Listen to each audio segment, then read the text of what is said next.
안녕하세요. 네, 안녕하세요. 네, 손윤석이라고 합니다.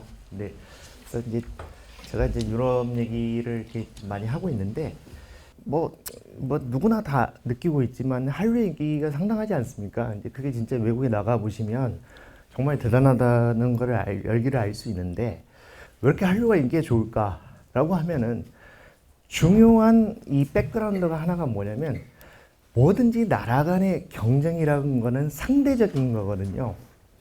그럼 가만 보면은 이제 우리가 어렸을 때는 샹송도 듣고 뭐 그랬잖아요. 되게 뭐 비틀즈도 있고 어쩌고 했지만 지금에 와서 특히 여러분들 보세요. 2020년대에 들어가지고 무슨 영국이나 독일이나 프랑스에서 유명한 무슨 가수가 나왔다. 영화 배우가 나왔다. 무슨 유명한 영화가 있어가지고 뭐 누구나 다 알 수 있는 그런 작품이 나왔다. 하나라도 들어보신 거 있어요? 없을 겁니다, 아마 없을 거예요. 그러니까 뭐냐면, 한류 인기가 왜 이렇게 있냐라고 보면, 우리가 엄청나게 잘해서라기보다는 그동안의 선진국이었던 데들이 미국 외에는 다 저조하거든요. 상대적인 거거든요. 일본도 저조하죠. 영국, 프랑스, 독일 다 침체돼 있어요. 캐나다도 그렇고. 그러니까 전 세계가 다 양극화돼 가고 있는 거고, 그래서 이제 이 유럽이라고 하는 게 이제 그런 식으로 우리 유럽의 쇠퇴라고 하는 게 우리 삶에 영향을 줍니다. 그러니까 트럼프 있잖아요. 트럼프가 일기 집권 때에 비해서 훨씬 더 포악해졌잖아요. 거칠잖아요. 근데 이 사람이 왜 이렇게 거치냐라고 하면 그거를 브레이크 걸어줄 사람이 없기 때문이거든요. 브레이크를 걸어주면 옛날 같은 경우는 이제 미국 대통령들이 유럽의 영국, 독일, 프랑스 총리나 대통령들의 눈치도 좀 보고 그랬는데 요즘은 그런 게 없어요. 그러니까 이런 식으로 세계 정세라고 하는 게 다 이제 우리 삶에 다 영향을 미치고 우리 일상에도 영향을 미치고 그렇기 때문에 좀 잘 지켜볼 필요가 있다 이런 거고 뭐 유럽이 먼 지역이고 우리한테는 주로 이제 관광지로서 의미가 많고 뭐 그렇긴 해도 그래도 이제 오랜 시간 동안 이제 어떤 문명의 발상지였고 세계를 이끌어왔고 그리고 경제적으로 굉장히 큰 나라들이 많기 때문에 여기가 어떻게 가는지 좀 잘 봐야 될 필요가 있고 근데 이 나라들이 잘 못 나가요, 옛날만큼은. 여러분들 많이 들으시잖아요. 근데 왜 그런가 이런 것도 좀 잘 살펴볼 필요가 있고 그렇습니다. 그래서 오늘은 이제 그런 얘기를 하는 거고요. 제가 하나 말씀드리고 싶은 거는 이제 이 이미지는 제가 이 시흥 리더스 아카데미에 와가지고 이제 저런 주제로 강연을 할 건데 여기에 맞는 상징적인 이미지를 그려달라고 AI한테 부탁을 했더니 지가 그려준 거예요. 그래서 여러분들한테 제가 말씀드리고 싶은 거는 그 AI를 유료 버전을 무료 버전 말고요. 무료 버전은 좀 그냥 요즘은 좀 형식적인 것 같고 유료 버전을 쓰셔가지고 여러 가지로 활용을 많이 해보세요. 그렇게 하다 보면 도움이 많이 되실 거예요. 그래서 제가 이 작년에 이제 책을 썼을 때만 작년 초에 나왔는데 이제 재작년 책을 쓸 때만 해도 AI에 전혀 의존을 하지 않고 썼거든요. 근데 최근에 또 책을 하나 또 썼는데 그거는 AI의 도움을 많이 받았습니다. 그래서 여러분들이 뭐 약간 한 달에 뭐 한 몇만 원 돈 들 수는 있지만 유료 버전을 한번 써보시라고 그렇게 해서 시대 변화에 이렇게 좀 맞춰보시라고 이렇게 말씀드리고 싶고요. 제가 이제 이문영 교수님이 이제 소개해 주셨지만 제가 이제 원래는 이제 기업에 다니다가 제가 이제 원래 꼭 기자를 할 생각이 아니어가지고 그냥 대기업 들어갔어요. 그래가지고 삼성에 들어가서 한 6개월 다니다가 이제 제가 다닐 만한 데가 아닌 것 같아요. 저랑 안 맞는 것 같아요. 그만두고 이제 언론사로 옮겨가지고 20년 이제 근무를 하고 있는데 이제 파리에서 그 4년 동안 특파원을 했습니다. 그래서 제가 에펠탑에서 정확하게 600m 떨어진 데서 살았습니다. 그래서 그 4년간 살았던 게 인생에 참 좋은 경험이었고 이제 저희 아이도 참 그때 좋은 기억이었는데 그 에펠탑이라고 하는 게 이제 쳐다보고 있으면 한 일주일 보면 질릴 것 같잖아요. 그렇지 않습니다. 예. 4년 살고 돌아오는 날까지도 봐도 좋더라고요. 그러니까 하여튼 멋진 데고 어떤 그 인간의 이제 인류의 역사, 문화, 이런 지식 이런 게 이제 함축된 데가 이제 런던이나 파리 이런 데지 않습니까? 그래서 좋은 기회였고 근데 이제 제가 그 주로 경제부에 있었는데 한국 언론사들이 사실은 되게 좀 영세합니다. 그래서 사실 여러분들 뭐 신문도 많이 안 보시고 특히 이제 유료 콘텐츠 이런 거는 이제 미국이나 이런 데 많이 되는데 일본이나 이런 데 한국 잘 안 되지 않습니까? 그래서 유럽에 특파원을 보내는 언론사 자체가 진짜 몇 개 안 됩니다. 몇 군데 안 돼요. 그러니까 아주 큰 언론사 몇 군데밖에 없고요.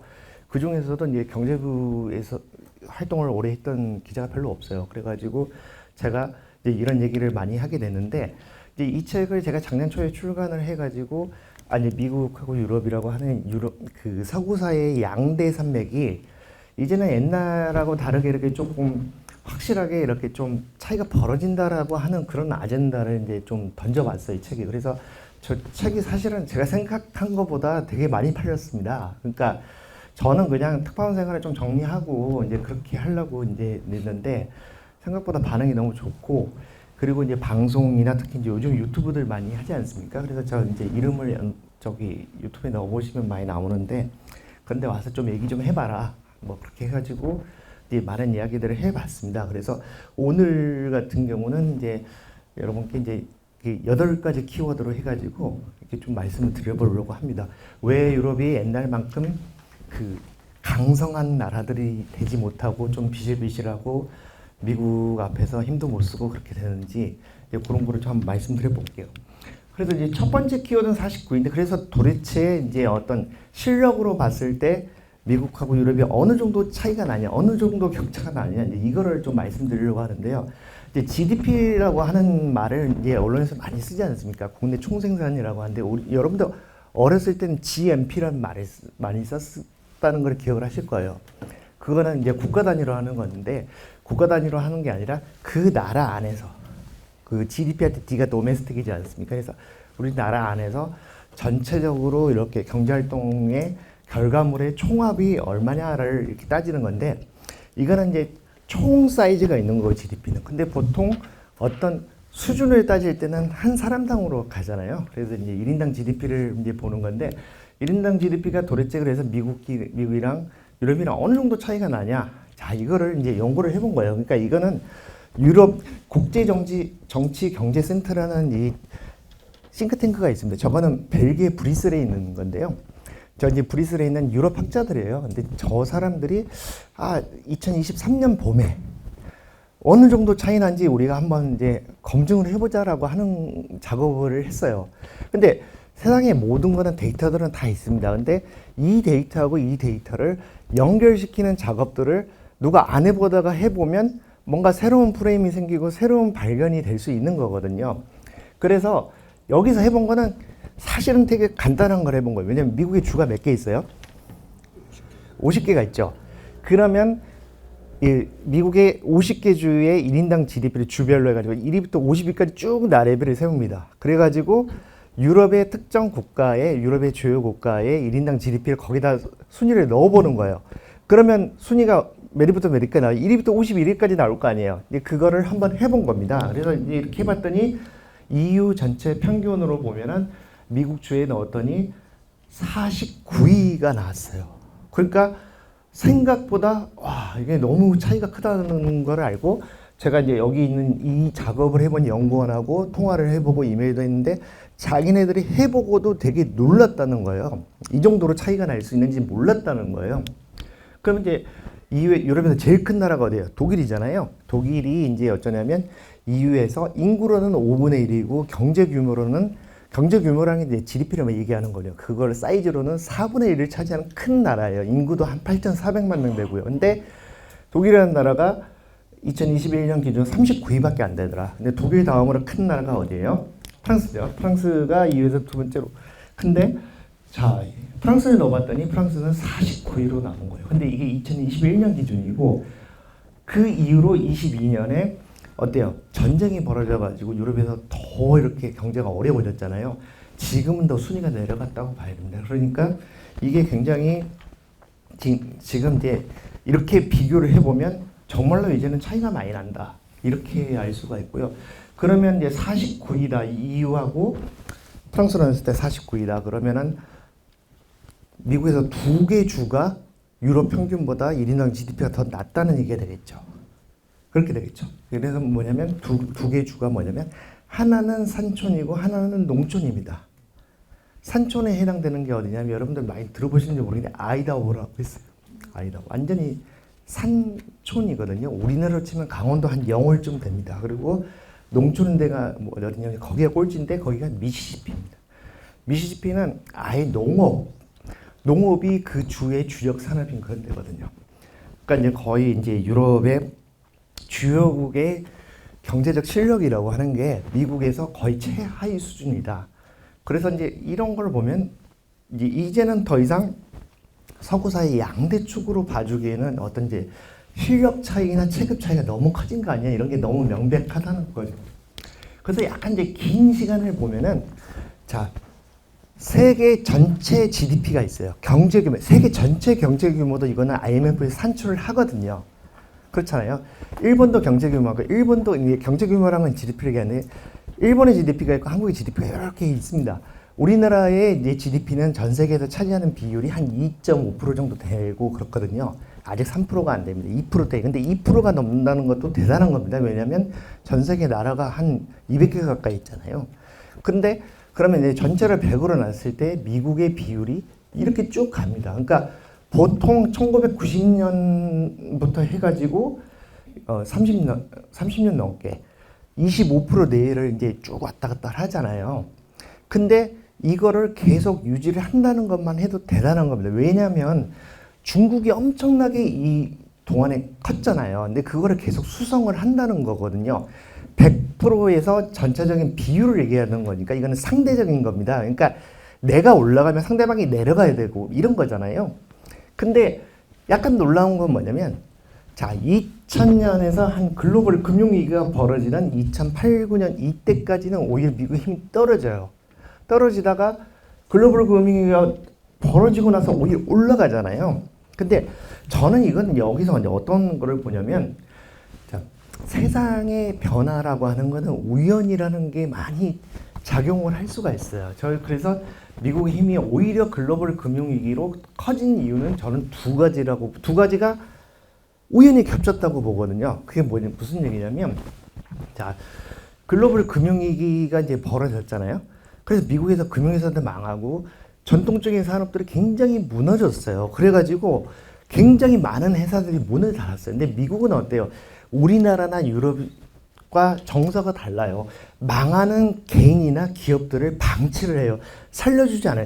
세금을 넣어가지고 공적자금 투입해가지고 먹지로 소생을 시키고 이런 거 안 합니다. 그래가지고 엄청나게 많은 회사들이 무너지고 쓰러지고 실업자가 엄청나게 발생을 했는데 근데 요 현상하고 뭐가 우연히 겹쳤냐면 모바일 산업이 도래하는 거하고 우연히 겹쳤어요. 그게 뭐냐면 모바일 산업이 시작된 건 뭘로 봐야 되냐면 아이폰이 등장한 거예요. 아이폰이라는 이 스마트폰이 등장을 하면서 디지털 전환이 완전히 이제 이루어지게 되는 거예요. 모바일 시대로. 근데 아이폰이 처음에 나온 게 몇 년도예요? 2007년이에요. 2007년. 그러니까 이제 미국에서 어떤 변화가 벌어지냐면 굉장히 구시대적인 그런 옛날 비즈니스를 하던 기업이나 개인들이 다 쫄딱 망하고 새로운 산업이 확 뜨게 된 거예요. 근데 그 속도가 그 두 가지가 겹치면서 굉장히 빨리 변화가 된 거고 그래서 저는 그게 미국하고 유럽의 이 운명을 많이 갈랐다고 생각을 하거든요. 그러니까 뭐냐면 그게 두 개 동시에 이루어지지 않았다면 그 격차가 벌어지는 속도가 굉장히 낮았을 수가 있어요. 근데 이게 굉장히 겹치면서 유럽에서는 어때요? 전통적인 굴뚝산업만 붙잡고 있는데 미국에서는 기존 산업이 망가지고 새로운 산업이 완전히 뜨게 됐잖아요. 그래서 인력들이 많이 이동을 하게 됐어요. 굉장히 빠른 시간에. 그러니까 이제 그 차이가 굉장히 크다고 보여지거든요. 그러면 이제 그동안에 이제 유럽은 어떻게 되냐면 이후에 27개국의 비율은 어떻게 되냐면 전 세계 GDP에서 차지하는 게 쭉 떨어졌죠. 그러면 이제 이 사이에 중국이 쫙 올라온 거예요. 중국이 1990년대 초반만 해도 세계 경제에서 차지한 비중이 어땠냐면 2%좀 넘는 수준. 그 정도밖에 안 됐어요. 그렇게 큰 나라가 지금 우리나라 GDP의 비율 정도밖에 안 됐던 거예요. 근데 이게 쭉 올라가지고 이후에 27개국을 합친 것보다 더 올라오게 됐다. 이런 거고 이게 세계사적인 이제 변화입니다. 그다음에 중국이 이제 왜 저렇게 크게 됐냐 여러 가지가 있지만 중국이 뭐 지들이 잘해서 뭐 이런 것도 있지만 기본적으로 WTO 체제라는 게 이제 WTO 체제라는 게 굉장히 이제 큰 역할을 했어요. WTO라는 건 세계 무역기구잖아요. 이거는 자유무역을 지향해서 관세 없이 우리 서로 간에 이렇게 통상을 하자 이런 거잖아요. 그래서 이 기조가 1990년대하고 2010년대까지 한 30년은 그대로 쭉 유지가 됐어요. 특히 이제 중국이 WTO에 가입한 게 언제냐면 2001년입니다. 2001년. 그래서 중국이 완전히 날개를 달았어요. 중국에서 싼 물건들을 만들어가지고 수출을 하는 게 되게 좋았어요. 그리고 이제 어쩌냐면 이제 미국이나 유럽 같은 나라들도 중국에서 공장을 돌려가지고 싸게 생산을 하니까 아 우리도 좋네 이렇게 됐는데 너무 그 결과 중국이 너무 커지다 보니까 이제 트럼프 이게 들어서 뭐냐면 트럼프는 아 이거를 그대로 둘 수가 없다라고 생각을 하는 거예요. 이제 이걸 계속 그대로 두면 미국의 패권에 굉장히 이제 위협적인 상대가 될 수 있다. 이제 이렇게 중국의 힘을 이제 강가할 수 없다. 이렇게 생각을 하니까 최근에 관세를 매기고 어쩌고 중국과 밀고 당기기를 하고 있다. 이렇게 이해를 해야 됩니다. 이렇게 쭉 긴 시간을 놓고 보면. 그래서 이제 중국이 이렇게 크게 된 게 이제 자유무역이었다. 근데 미국하고 중국이 이렇게 치고받고 하는 동안에 유럽은 가만히 지켜보고 있다가 이렇게 비중이 떨어졌다. 이렇게 이해를 할 수가 있습니다. 그래서 보면은 자 IMF에서 그러면 이제 어떻게 되냐 미국하고 유럽의 이제 GDP 차이 이게 이제 앞으로 어떻게 될 거냐 이렇게 이제 전망을 했더니 요게 요렇게 됩니다. 그러니까 2012년만 하더라도 이게 2조 달러도 차이가 안 났잖아요. 근데 요거는 2028년이 되면은 10조 달러 이상 차이가 난다 이러는데 10조 달러라는 건 너무나 큰 숫자이기 때문에 여러분이 감이 안 오실 텐데 저게 이제 이게 어느 정도 차이냐면 이탈리아가 우리나라보다 1인당 GDP는 살짝 못 미쳐도 전체 GDP는 좀 더 크거든요. 왜냐면 이탈리아가 인구가 5,700만이었고 우리나라보다 많아요. 근데 이 11조 달러 정도 된다는 거는 이탈리아 경제의 5개, 그러니까 이탈리아 나라의 5개만큼의 차이가 난다는 거예요. 이탈리아가 어때요? EU 27개국 중에서는 세 번째로 큰 나라입니다. 그러니까 이제 갈수록 벌어진다라고 IMF에서 보고 있는 거예요. 그래서 요거는 이제 IMF에서 자 작년과 올해 경제 성장률이 각각 어떻게 될 것이냐 보는 건데 미국 같은 경우는 작년 2.8% 성장했고 올해는 1.9% 성장한다고 보고 있는 건데요. 근데 요것만 해도 굉장히 큰 겁니다. 어마어마하게 큰 거예요. 왜냐면 미국의 경제 규모라는 게 29조 달러니까 한 4경원 되거든요. 어마어마한 이제 천문학적인 숫자인데 이렇게 덩치가 큰 나라가 저만큼 성장한다는 거는 대단한 겁니다. 이게 지금 둘 다, 자, 우리나라가 작년에 1.4% 성장했거든요. 그리고 올해는 한 1% 될 걸로 보고 있는데, 우리나라 경제 규모보다 거의 한 20배 이상 큰 나라가 저렇게 빨리 성장을 한다는 거는 상당한 거죠. 근데 보세요. 유럽 같은 경우는 이게 훨씬 성장률이 더 더디잖아요. 그나마 이제 스페인이 조금 이제 너무 힘들다가 이제 경제 구조를 개혁을 해가지고 조금 올라오고 있는 추세인데요. 자, 이제 어때요? 여러분들, 올해 우리나라 경제가 안 좋다고 1% 성장 한 해 만에 하고 있는데, 지금 이게 이제 성장률이 낮다고 아우성이고 경기가 나쁘다고 난리잖아요. 근데 그래도 어쨌든 우리나라는 플러스 성장을 계속 이어가고 있거든요. 근데 독일 같은 경우는 작년에 마이너스 성장이었고, 재작년도 마이너스 성장이에요. 이게 마이너스 성장이라고 역성장이라고 하는 거는 엄청나게 큰 충격이고 타격이거든요. 그래서 우리가 생각하는 것 이상으로 굉장히 어려운 일들이 많이 발생하고 있고, 독일에 최근에 갔다 온 사람들 얘기 들어보면 이게 전철하고 열차가 제 시간에 도착을 안 한다는 거예요. 그러니까 기관사도 모자라고 그러니까 이제 이런 식으로 굉장히 여러 가지 타격들이 많이 벌어지고 있고 차이가 갈수록 벌어지고 있다 이렇게 보시면 됩니다. 그래서 미국 경제가 이제 올해 1.9% 성장을 하면 1.9% 성장하면 우리나라 GDP의 한 4분의 1만큼 우리나라 전체 경제 규모의 4분의 1만큼 성장을 하게 되거든요. 그래서 이 성장 속도라고 하는 게 그러니까 이건 쉽게 얘기하면 똑같이 한 3% 커진다 하더라도 원래 이만큼 부자였던 사람이 3%를 더 성장을 하면 훨씬 그 양에서 더 많이 성장을 하게 되는 거잖아요. 그러니까 이제 이게 이 상대적인 게 되게 중요하다 이런 거고, 두 번째 키워드는 뭐냐면 해피아워스 마켓이라는 거를 제가 잡아봤는데, 해피아워스라는 거 혹시 아세요? 유럽에 놀러 가신 분들, 미국에도 있기는 있는데요. 저게 어떤 거냐면 초저녁에 한 오후에 5시, 6시 이럴 때 이제 본격적으로 이렇게 밥을 먹거나 이렇게 술을 마시기 전에 이제 뭐 파리나 런던 같은 데서 보면은 싸게, 그러니까 손님 좀 적을 때 초저녁에 와가지고 이렇게 싼 값에 이렇게 밥을 먹거나 뭐 차를 마시거나 이런 시간대를 얘기를 하는 거거든요. 그래서 자, 제가 힌트를 얻었던 거예요. 부자 미국 가난한 유럽이라는 책을 쓰게 된 힌트를 얻었던 거는 자, 이 사진에서 시작이 된 거거든요. 저 사진은 뭐냐면 월스트리트 저널에서 2023년 봄에 보도를 한 사진이랑 거의 비슷한 거예요. 지금 요거는 뭐냐면 여기는 어디냐면 벨기에 브뤼셀입니다. 벨기에 수도 브뤼셀. 여기에 EU 집행위원회 EU 헤드쿼터가 있는 데인데 여기 뭐냐면 해피 아워스 마켓이라는 온라인 플랫폼이 있어요. 근데 이 온라인 플랫폼이 뭐 하는 데냐면 유통기한이 지난 먹을거리를 싸게 사와서 판매를 하는 그런 플랫폼이거든요. 유통기한이 지난 거.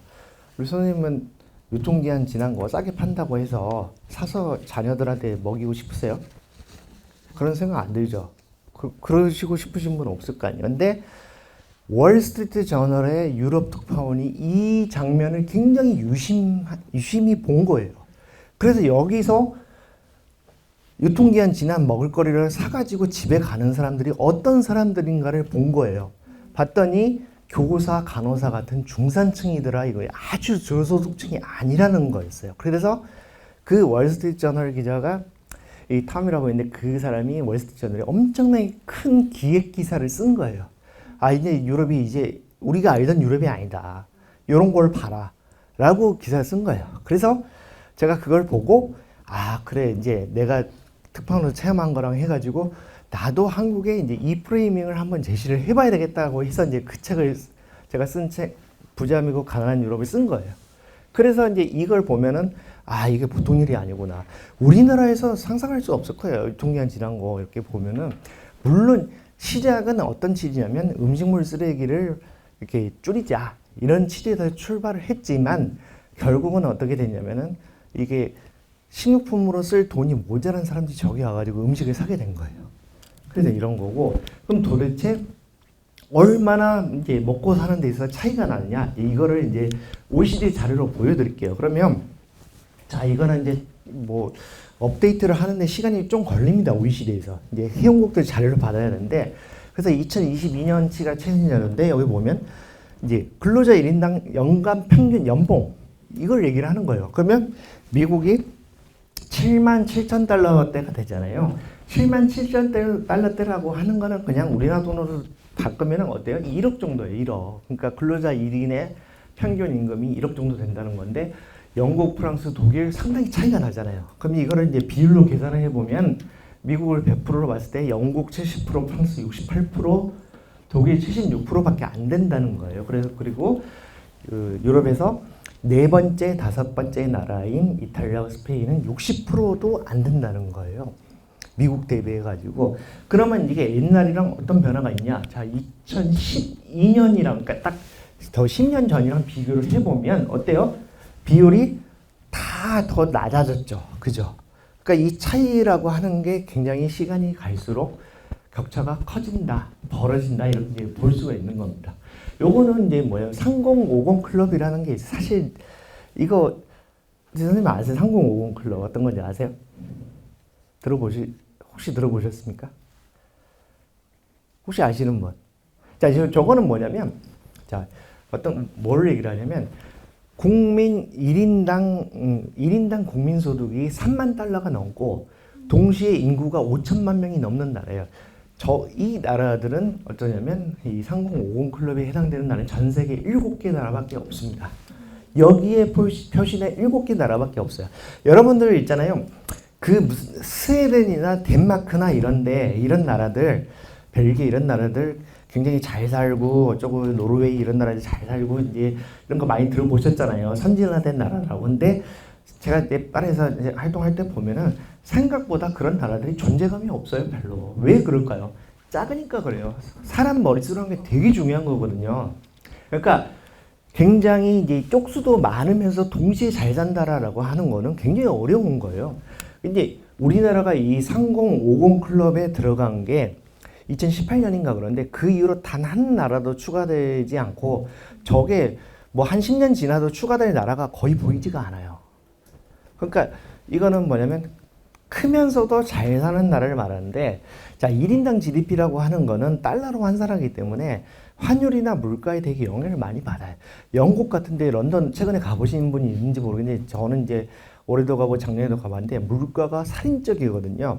그럼 파운드화라고 하는 것 자체를 달러로 옮기면은 파운드화 가치가 높기 때문에 영국 사람들의 1인당 GDP가 높게 나와요. 그렇지만 실제로 그 영국 사람들은 물가가 너무 비싸기 때문에 이제 런던에서 맥도날드 가가지고 햄버거 하나하고 콜라 하나 시키면 10파운드가 넘어가는데 그게 우리나라 돈으로 19,000원이 넘어요. 어마어마한 거거든요. 그래서 실질적으로 그 나라 사람들이 물건을 사거나 서비스를 이용하는데 얼마나 여력이 있는가. 그러니까 물가가 환율을 반영해가지고 구매를, 그거를 뭐라고 얘기하냐면 구매력 기준의 1인당 GDP. 이제 경제학자들은 저걸 봅니다. 이제 그냥 GDP, 1인당 GDP도 보고 구매력 기준의 1인당 GDP도 봐요.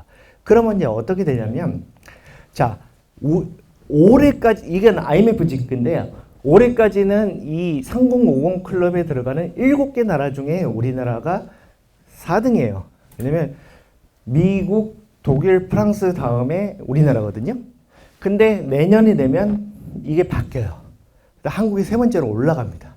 그러니까 실질적으로 우리나라 사람들이 굉장히 윤택하고 풍족하게 살게 된 거는 분명한 사실이에요. 이거는. 그래서 일본은 이제 구매력 기준의 1인당 GDP는 일본은 우리나라가 제낀 지 10년이 넘었고요. 이탈리아는 2020년부터 제꼈고 영국은 이제 2020년에 우리가 한번 제꼈다가 이후로 3년은 다시 영국이 앞서갔는데 2024년부터는 우리가 다시 앞서고 있고, 그리고 프랑스는 올해까지는 이제 앞서는데 근데 이제 내년부터는 역전된다. 이런 게 이제 IMF에서 보고 있는 거고, 그만큼 이게 보여주는 게 뭐예요? 유럽이 굉장히 어렵다라는 걸 보여주는 거예요. 실질적으로 사람들이 생활을 하는데 어려워요. 그러니까 그 사람들은 보면은 우리가 어렸을 때 보면 일본이 나라는 부자인데 개인들은 가난하다 이런 얘기 많이 들어봤잖아요. 근데 그게 일본에 가까워서 보이는 거지 유럽은 그 현상이 더 심합니다. 왜냐하면 세금을 많이 걷고 그러니까 그리고 복지 혜택을 많이 주거든요. 근데 그렇기 때문에 뭐냐면 자기 주머니에 들어온 돈이 생각보다 그렇게 많지는 않아요. 근데 그렇게들 살아갑니다. 그래서 참 대한민국에 산다는 게 엄청나게 행운이에요. 지금 시대에서는. 그리고 제가 시작할 때 말씀드렸지만 우리가 엄청나게 뭘 잘한다라기보다는 상대적인 거기 때문에 유럽이 너무 부진한 거, 그렇기 때문에 우리가 상대적으로 좀 더 올라간 거, 이런 거는 분명히 있어 보입니다. 이걸 딱 보더라도 그렇잖아요. 그렇죠? 자, 그래서 이제 요거는 뭐냐면 투고투고라는 거는 버리기에 너무 아깝다 이건데, 저것도 뭐냐면 이제 덴마크에서 시작된 플랫폼이에요. 그래서 앱으로 해가지고 어디 가면 어떤 음식이 있다 이런 걸 보여주는 건데, 저건 뭐냐면은 자, 안 팔리고 남은 음식을 연결을 시켜주는 거예요. 싼 값에. 근데 사실 남들이 선택을 안 해가지고 남는 음식이라고 하는 게 좀 먹기가 좀 그렇잖아요. 근데 저게 선풍적인 인기여가지고 유럽에서 저 투고투고라는 저 앱을 사용하고 저 플랫폼을 이용하는 고객이 거의 1억 명이 됩니다. 엄청나게 인기예요. 처음에 시작은 아까 제가 말씀드린 해피하우스 마켓처럼 음식물 쓰레기를 줄이자 이런 거였는데, 갈수록 주머니 사정이 안 좋은 사람들이 선택하는 그런 대안이 되고 있어요. 세 번째 키워드는 뭐냐면 식민지라는 건데, 이걸 보면은 정말 좀 약간 이런 사람들이 좀 창피하게 느끼는 부분이에요. 굉장히 약점인 건데, 자, 이거 보세요. 모바일 디바이스라고 하는 건 쉽게 말해서 스마트폰을 얘기를 합니다. 스마트폰인데, 유럽에서 스마트폰 시장 점유율이 이제 업체별로 어떻게 나타나고 있냐면 이렇게 돼 있어요. 근데 아주 심플합니다. 자, 파리나 런던 시내에서 이렇게 지나가면요, 그 현지인들이 갖고 있는 스마트폰이라고 하는 거는 3분의 1은 애플이에요. 아이폰이에요. 3분의 1은 이 삼성 갤럭시 폰이에요. 그리고 나머지 한 3분의 1은 뭐냐면 중국산 제품이거든요. 샤오미나 하웨이나, 지금 여기는 이제 짜잘한 데는 안 보여드렸지만 6위부터 10위까지의 업체들이 전부 중국 업체들이에요. 그러니까 이 사람들은, 유럽 사람들은 스마트폰이라는 거를 제조할 수 있는 인프라를 아예 갖고 있지를 않아요. 정말 창피한 겁니다. 그러니까 선진국이라고 하기가 좀 민망할 정도고, 이제 자기네들 또 이거를 굉장히 의식을 많이 하고 있어요. 그래서 이 스마트폰이라고 하는 거는 사실은 그렇잖아요. 지금 우리 일상에 있어서 가장 큰 동반자잖아. 솔직히 그렇잖아요. 우리 선생님도 스마트폰 없이 일상을 영위하실 수 있을까요? 어려울 거 아니에요. 근데 이 디바이스를 만들 수 있는 나라에 살고 있다는 것만 해도 대단한 겁니다. 저거를 만들 수 있는 나라가 미국, 한국, 중국 등 해가지고 이제 몇 개 없어요. 저거는 누구나 할 수 없는 비즈니스거든요. 그러니까 유럽은 저게 아예 안 되고 있어요. 그럼 보면 이제 그 온라인에서 액티비티를 보더라도 검색 엔진이라고 하는 거는 이제 뭐냐면 이 어떤 운동장 같은 거잖아요. 온라인 활동을 할 때 운동장 같은 건데 저게 이제 유럽에서 이제 점유율이 어떻게 되냐면 구글이 90%를 차지하고 있습니다. 근데 이게 유럽 사람들한테 엄청나게 창피한 부분인 게 뭐냐면 구글의 점유율이 막상 자기네 나라인 미국에서는 86%밖에 안 돼요. 오히려 유럽이 더 높습니다. 그게 어때요? 도요타 자동차의 시장 점유율이 일본보다 한국에서 더 높아요. 그러면 일본 사람들이 느끼는 그 감정이나 어떻겠습니까? 그런 거랑 좀 비슷하고 이런 건데 나머지는 이렇습니다. 이 얀덱스라고 하는 거는 그 러시아의 네이버 같은 건데 유럽에서 이제 슬라브를 쓰는 사람들이 좀 쓰고 이제 약간 이런 거예요. 그런 게 보면은 이 검색 엔진마저도 이거를 자기네들이 자체적으로 개발한 걸 거의 못 쓰는 건데, 근데 이게 어쩌냐면 그 우리나라 뭐 네이버나 카카오나 쿠팡 같은 게 있고 이제 중국에 가면 텐센트나 뭐 이런 게 있잖아요. 그래서 이제 자국의 주도적인 모바일 업체가 있는 나라 자체가 몇 개 없습니다. 근데 그런 차이가 있는 건데 이거를 유럽 사람들이 이제 굉장히 이제 심각하게 받아들이고 있어요. 이제는 그렇게 받아들입니다. 왜냐하면 자 지금은 어쩌면 이 모바일 전환, 디지털 산업으로 전환하는 거에 있어서 일단 놓쳤잖아요. 남한테 그러니까 중국이나 미국이나 이제 이런 나라들한테 뒤처졌잖아요, 유럽이. 근데 벌써 어때요? 이미 또 AI 시대로 넘어가잖아요. 그러니까 우리 고등학교 때 막 수학 배울 때 보세요. 뭐 앞에 확률이나 뭐 통계나 이런 거에서 뒤졌는데 뒤에 지수로고 뭐 벡터 나오고 미적분 나오면 더 헤매잖아요. 그러니까 일단은 뒤졌는데 일단은 따라잡으려고 폼 잡기도 전에 2단으로 넘어가고 있어요, 지금. 그러니까 이 경각심이 굉장히 클 수밖에 없는 거죠. 그래서 지금 이제 유럽에서는 이걸 어떻게 해야 되나 굉장히 고심을 많이 하고 자기네들도 이제 절치부심을 하고 있어요. 그래가지고 제가 보기에는 이제 유럽에서 제일 똑똑한 사람 중에 하나가 뭐냐면 마리오 드라기라고 여러분들 들어보신지 모르겠는데 유럽 중앙은행 총재를 하고 이탈리아 총리를 했던 그 이탈리아 경제학자가 있어요. 이제 이 사람이 2024년 작년 가을에 보고서를 하나 냈어요. 도대체 왜 우리는 이렇게 그 디지털 산업 시대에 뒤떨어지고 이거를 따라잡으려면 어떻게 해야 되나 해가지고 보고서를 엄청 두툼한 걸 내가지고 이게 이제 전 세계 언론에 많이 보도가 됐습니다. 그래서 이제 이 사람이 이제 이 사람이랑 이제 이위에 똑똑하다는 사람들이 많이 모여가지고 이제 연구를 했는데 굉장히 중요하게 생각하는 결론이 뭐였냐면 이건 뭐냐면 자 경제를 돌릴 때 있어서 주식시장, 자본시장이란 거를 이용을 하지 않는 행태가 굉장히 악영향을 미친다라고 결론을 냈어요. 근데 이게 뭐냐면, 자, 이거는 뭐냐면, 자, 유로 에어리라고 하는 거는 뭐냐면, EU하고 다르게 유로화를 쓰는 20개 나라를 말해요. 그러니까 EU 회원국은 27개거든요. 근데 그건 뭐냐면, EU 회원국이긴 하지만, 유로화를 안 쓰고 자기네 이제 통화를 쓰는 나라들이 좀 있습니다. 뭐, 폴란드나 좀 있어요. 그런 나라들을 말하는데, 이 유로존하고 미국하고 차이를 봤더니 이제 기업들이 돈을 끌어오고 돈을 조달하는 그 시스템의 차이를 주목해서 본 거예요. 이제 이게 뭐냐면 제일 위에 짙은 색깔 이거는 뭐냐면 회사채를 얘기해요. 회사채. 그리고 이 두 번째는 뭐냐면 주식 시장을 얘기를 하는 거예요. 두 번째. 그리고 이제 제일 아래가 뭐냐면 제일 아래가 뭐냐면 이제 그 은행 대출을 얘기를 해요. 은행 대출.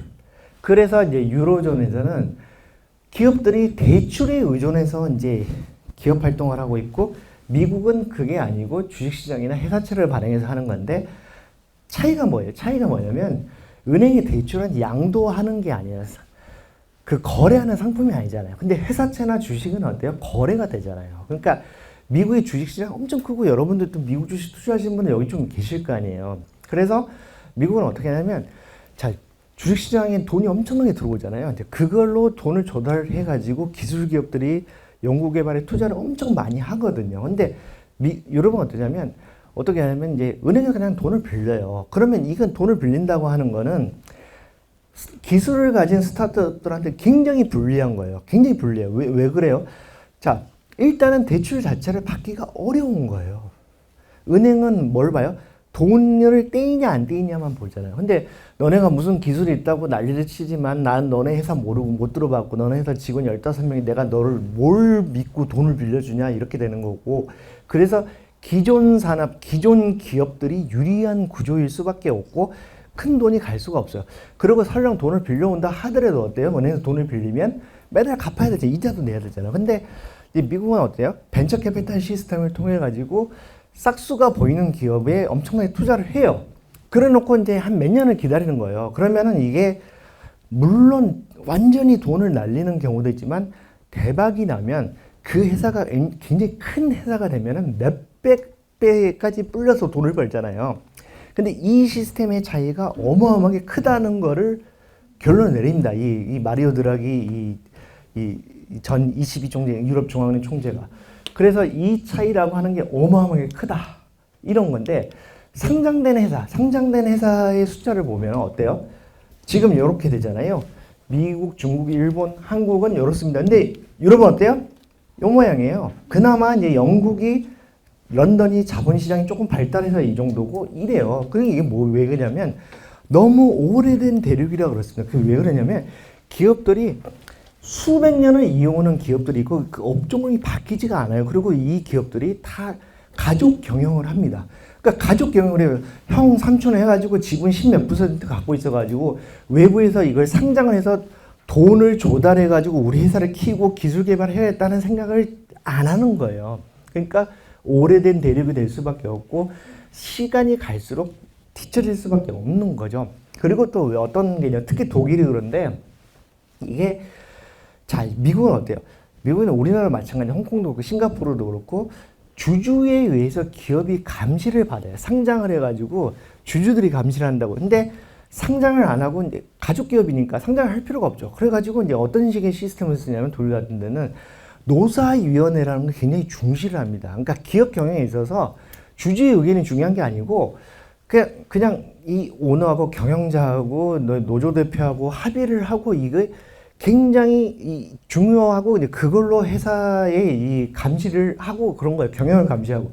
근데 그거를 굉장히 오랫동안 우리나라에서는 굉장히 너무 멋있는 모델이고 뭐 이렇게 되게 미화를 해왔지만 뭐 그런 측면이 없다는 건 아니에요. 근데 그게 지금 시대에 있어서는 굉장히 뭐랄까 적어도 어떤 회사를 키우고 기술을 발전시키고 있는 데 있어서는 굉장히 현명하지 못한 시스템이다 라고 하는 거는 이제 분명한 것 같아요. 그래서 시가총액을 보면 상장된 회사들의 시가총액을 보면 2000년에 이 정도 차이였어요. 미국이 15조 달러고 뭐 영국, 프랑스, 독일이 이 정도인데 근데 작년 연말로 보면은 어때요? 비율로 보면 미국이 뛴 거에 비해서 다 영국, 프랑스, 독일 다 그냥 그렇죠. 그러니까 이게 어떤 차이가 있냐면 자 독일이 유럽에서 제일 큰 나라인데 자본시장 규모, 시가총액 규모는 영국이나 프랑스보다 더 작잖아요. 이제 저게 이제 나라별로 이제 차이가 있습니다. 이제 유럽에서 이제 생활을 해보면 결정적으로 이제 유럽의 4대국의 차이가 있는데 영국하고 프랑스는 중앙 집권적인 나라예요. 그래서 그 수도에 모든 게 집중돼 있거든요. 모든 기능이 다 집중돼 있어가지고 그 어떤 국가적인 효율성 자체는 좀 더 높아요. 근데 독일하고 이탈리아는 어떤 특성이 있냐면 통일이 굉장히 늦게 됐어요. 우리가 알다시피 이 19세기 후반에 비스마르크가 통일했고 독일은요. 그리고 이제 이탈리아 같은 경우는 가리발디 장군이 1860년대 역시 19세기 후반에 통일했는데 그러다 보니까 지역으로 되게 쪼개져 있어요. 그래서 어쩌냐면 그거를 좋게 얘기하면 지방 분권이 돼 있는 거고 약간 이제 나쁘다기보다 이제 그 부정적인 효과는 뭐냐면 국력을 하나로 모으는데 되게 이렇게 좀 지장이 있어요. 그래서 이제 독일 같은 경우는 어때요? 수도는 베를린인데 베를린이 지도에서 보시면 아시겠지만 굉장히 폴란드의 치우친 동쪽 끝에 있어요. 그리고 이제 경제와 관련돼 가지고 프랑크푸르트가 중심이 되잖아요. 그래서 나라가 쪼개져 있거든요. 그러니까 국력이 하나로 안 모아지는데 독일이 제가 요즘 최근에 보면은 굉장히 여러 가지 고전하는 이유가 있지만 그 중에 아주 무시할 수 없는 게 뭐냐면 국력이 안 모아져요. 지방들은 다 따로따로 놀아요. 자기네들끼리. 근데 여기서도 보면은 자본시장 규모로 봤을 때 역시 독일이 굉장히 창피한 수준인 거예요. 예. 그렇습니다. 그래서 자, 이거는 이제 그 G7에 해당되는 나라들만 이제 OECD 제가 이제 자료를 뽑아온 건데, 그러면 이 여러분들 이제 투자도 하시는 분들이 있어서 이제 이 얘기를 드린 건데, 자, 미국 같은 경우는 가계 금융자산에서 주식의 비중이 굉장히 높습니다. 그러니까 뭐냐면 이제 미국의 401k라고 연금 계좌가 있는데, 그러면 이제 직장에서 이제 그 직원들한테 이제 퇴직금을 줄 때 연금 계좌를 싸주면 이제 자기네들이 근로자들이 각각 알아서 주식 투자를 많이 하거든요. 근데 그래서 이제 주식시장이 많이 활성화돼 있고 증시에 돈이 많이 돌아가고 그게 기업에 투자가 되고 그래가지고 기술 발전이 이루어지고 그게 그 선순환이라는 게 어마어마하게 빠른 거거든요. 근데 보시면은 독일이나 뭐 일본이나 영국 이런 데 그 비율이 훨씬 낮잖아요. 그러니까 이제 여전히 그냥 전통적으로 은행에서 돈을 빌리고 은행에 돈을 맡기고 이제 이런 이 경제 생활이 이루어지고 있는데, 이렇게 해가지고는 지금 시대에는 남보다 앞서가기 어렵다라는 게 분명해지고 있습니다. 그래서 이후에서 이제 어떻게 하냐면요, 이제 단일 자본시장, 단일 주식시장을 만들어 보려고 연구를 하고 있어요. 아까 제가 말씀드렸지만 무슨 스웨덴이나 덴마크 이런 나라들 존재감이 별로 없다고 그랬잖아요, 생각보다. 근데 그게 왜 그러냐면 EU의 회국이 27개 있잖아요. 27개 나라 중에 우리 여기 경기도잖아요. 경기도보다 인구가 더 많은 나라가 몇 개나 될까요? 우리 선생님 몇 개나 될 거라고 보십니까? EU 27회국 중에. 경기도보다 인구가 많은 나라. 절반 정도 될까요? 7개밖에 없습니다. 7개밖에 없어요, 정말로. 경기도가 어때요? 인구가 1370만 명 정도 되잖아요. 그러면 이 정도보다 인구가 더 많은 EU 회원국은 독일, 프랑스, 이탈리아, 그리고 스페인, 폴란드, 루마니아, 네덜란드까지밖에 없어요. 경기도는 벨기에보다 크고요, 스웨덴보다 크고, 체코보다 크고, 그리스보다 크고, 포르투갈보다도 커요. 인구수로는. 이게 사이즈라는 건 정말 무시 못하는 거거든요. 그러니까 이유가 안 되는 게 여러 가지, 유럽이 안 되는 게 여러 가지가 있지만 작게 갈라져 있다라는 것도 지네들이 신경을 쓰고 있어서, 그러면 이거를 단일 주식시장이나 단일 자본시장을 만들어 가지고 우리도 돈의 사이즈를 불려보자라는 그런 논의들을 하고 있어요. 그 사이즈라는 건 되게 중요한 겁니다. 사람의 머릿수는 정말 중요한 거예요. 그래서 이거는 뭐냐면, 그래서 이 EU에 제출한 마리오 드라기 보고서인데, 자, 2013년부터 10년 동안 그래서 벤처 캐피탈에 조성된 자금이 EU의 27개 나라를 합쳤더니 1,300억 달러인데 그게 미국의 7분의 1 수준밖에 안 된다는 거예요. 그러니까 이게 이 핵심이에요. 그러니까 여러 가지 차이가 있지만 기본적으로 경제가 돌아가는 건 돈을 어떻게 펌핑을 해주고 제공을 해주는 거잖아요. 어떻게 돈을 돌리는 게 되게 중요한 겁니다. 근데 이게 맨날 은행에서 돈 빌렸다 갚았다 이제 이것만 하다 보니까 주식시장의 중요한 점을 몰라가지고 이런 차이가 벌어졌고, 그게 기업의 실력 차이가 그렇게 그걸로 기결이 되고, 그렇다 보니까 일반 개개인들의 국민들의 삶까지도 영향을 준다는 거예요. 그래서 여러분들 요새 뭐 보시면 어디 미국 주식에 좀 투자하시는 분 좀 계시잖아요. 그러니까 이제 이게 예전에는 안 그랬는데 점점 더 글로벌 머니가 뉴욕 증시로 많이 가고 있어요. 그래서 지금 미국의 주가가 많이 올랐다고 하지만, 그래서 전문가들은 닷컴 버블, 2000년에 닷컴 버블을 하면서 이제 너무 과열이 아니라고 하지만, 저는 개인적으로 어떻게 생각하냐면 더 오를 걸로 생각을 하고 있어요. 그 이유는 뭐냐면 2000년만 하더라도 미국 주식에 투자한 사람은 거의 대부분 미국 사람이었어요. 근데 지금은 그렇지 않거든요. 지금은 전 세계 사람들이 다 뉴욕 증시에 투자를 하고, 저도 그렇게 하고 있거든요. 그래서 주가 더 갈 것 같아요. 그래서 그거는 이제 참고로만 잘 알아두시고, 그래서 이제 다음 네 번째 키워드는 뭐냐면 중국이라는 건데, 자, 그 니얼 퍼거슨이라는 영국 출신의 그 경제사학자가 있어요. 이 하버드 교수를 하신 분이고, 이 엄청난 지성인이고 이제 이 그 대가인데 이제 이분이 어떤 얘기를 하냐면 유럽이 이 망가지는 이유가 여러 가지가 있는데 그 중에 하나가 이제 중국한테 잡힌다, 중국한테 먹힌다 이런 얘기를 하거든요. 근데 이게 뭐냐면 아직도 유럽 사람들은 제가 만나보고 얘기도 해보고 조금 하면 독일이나 프랑스나 영국 사람들은 뭐 일본도 그렇고 중국도 그렇고 한국도 그렇고 약간 낮춰봐요. 왜냐하면 자기네들이 굉장히 오랫동안 문명을 선도해 왔기 때문에 아직도 뭐 아니 쟤네 많이 컸어라고 인정을 하면서도 이렇게 인종적인 차이도 있겠지만 낮춰보려고 하거든요. 근데 특히나 중국에 대해서는 여러 가지 양가적인 감정이 있어요. 그러니까 쟤네가 정말 크지만 그래도 에이 하는 약간 그런 게 있거든요. 근데 유럽에서는 어쩌냐면 이해를 해야 되는 게 러시아는 되게 두려운 상대예요. 왜냐면 지리적으로 가깝고 실제로 이제 우크라이나를 때리는 걸 봤을 때는 유럽을 정말 공격할 수 있겠다라는 그런 두려움들이 있는데 중국은 지리적으로 좀 멀잖아요. 이제 멀고 그렇다 보니까 그러니까 이제 약간 이제 조금 뭐랄까 중국에 대해서 갖는 경계감 이런 건 아직도 별로 없고 그렇거든요. 근데 이미 중국은 유럽을 엄청나게 잠식해 들어가고 있어요. 이거는 올해 7월 달에 베이징에서 이제 EU랑 중국이랑 정상회담을 했는데 오른쪽에 있는 분이 이제 펀데어라이엔 EU 집행위원장 그 행정부 수반 같은 거고 이제 저 왼쪽에 이제 이 코스타 안토니오 코스타라고 이제 포르투갈 총리를 했던 분인데 EU 정상회의 상임의장을 하시는 분이에요. 근데 좀 보면 알잖아요. 시진핑은 표정이 떨떠름하죠. 근데 지금 어쩌냐면 트럼프가 이제 어때요? 이제 중국도 때리고 유럽도 때리고 그러니까 지금 양쪽에서는 어느 정도 약간 좀 손을 잡아야 되는데 손을 잡긴 잡아야 될 것 같은데 뭔가 약간 좀 깨림칙한 그런 게 서로 간에 좀 있는 거예요. 근데 그러니까 갑을 관계라고 보면은 갑이 중국이고 을이 유럽이라고 봐야 되거든요. 그래서 지금 이제 유럽 사람들은 와가지고 활짝 웃고 있지만 시진핑은 그냥 떨떠름하게 있고 그리고 이날 어쩌냐면 정상 그 회를 이틀간 하기로 했었는데 시진핑이 지 맘대로 하루만 하고 끝내버렸어요. 그러니까 이제 거기서도 딱 이렇게 가불관계가 나오는 건데, 자 경제적으로 보면은 자 트레이딩 파트너, 그러니까 트레이딩 파트너가 우리는 말로 어때요? 교역 상대, 무역 상대국이라는 거잖아요. 이게 무역 상대라고 하는 거는 무역 교역이라고 하는 거는 수출 플러스 수입을 합쳐서 얘기를 하는 거거든요.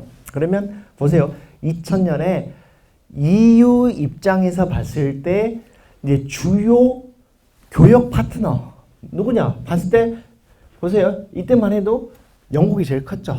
영국이 제일 컸고 이제 저거는 어떻게 한 거냐면 저 때는 이제 영국이 이제 EU 회원국이었는데 근데 이제 회원국이 지금 아니니까 아닌 걸로 봐서 계산을 하면 저렇다는 거예요. 그러니까 영국, 그 다음에 미국. 근데 중국은 훨씬 작잖아요. 일본보다도 작고 어때요? 지금 보면 스위스보다도 작잖아요. 그러니까 저 때만 해도 중국이 유럽에 있어서 그렇게 큰 교육 상대가 아니었는데 지금 변화를 보세요. 24년이 지나서 작년이 되니까 이제 어때요? 그러니까 지금 미국이 최대 교육 상대인데 그 다음이 바로 이제 중국이죠. 엄청나게 이제 중국이 이제 차지하는 비중이 커졌는데 이제 저게 뭘 보여주냐면 자 유럽 사람들은 기술 개발이나 이런 데 되게 좀 둔하게 했어요. 근데 중국은 굉장히 빨리 성장을 하면서 이제 기술 개발을 많이 했잖아요. 그래가지고 처음에는 이제 유럽에서는 중국이 그냥 값싼 물건들이 들어온다 이렇게 해가지고 이제 우습게 봤는데 지금은 이제 우습게 보기가 어렵게 됐어요. 그래서 이제 이걸 보시면 자 EU 입장에서 이제 수입을 보는 거예요. 시간차로. 자 그러면 2002년에는 유럽에서 이렇게 수입을 할 때 어땠냐면 영국, 미국, 중국 이 순서였거든요. 우리나라는 이제 아직 얼마 안 됐잖아요. 근데 지금 보면은 어때요? 2023년이 되니까 중국, 미국, 영국 순으로 됐잖아요. 그죠? 그러니까 어때요? 유럽에서 중국산 물건을 어마어마하게 수입을 많이 하는 거예요. 옛날에 비해서. 그래서 중국산 물건들이 유럽을 엄청나게 빨리 잠식을 해가고 있어요. 그래서 이제 우리가 사실은 지금 트럼프가 저 행포를 부리고 있는 이 상황에서 조금 더 시장을 넓힐 수 있는 부분은 사실은 이제 유럽이거든요. 왜냐면 여전히 한 3%밖에 안 되잖아요. 그 EU 입장에서 수입을 할 때.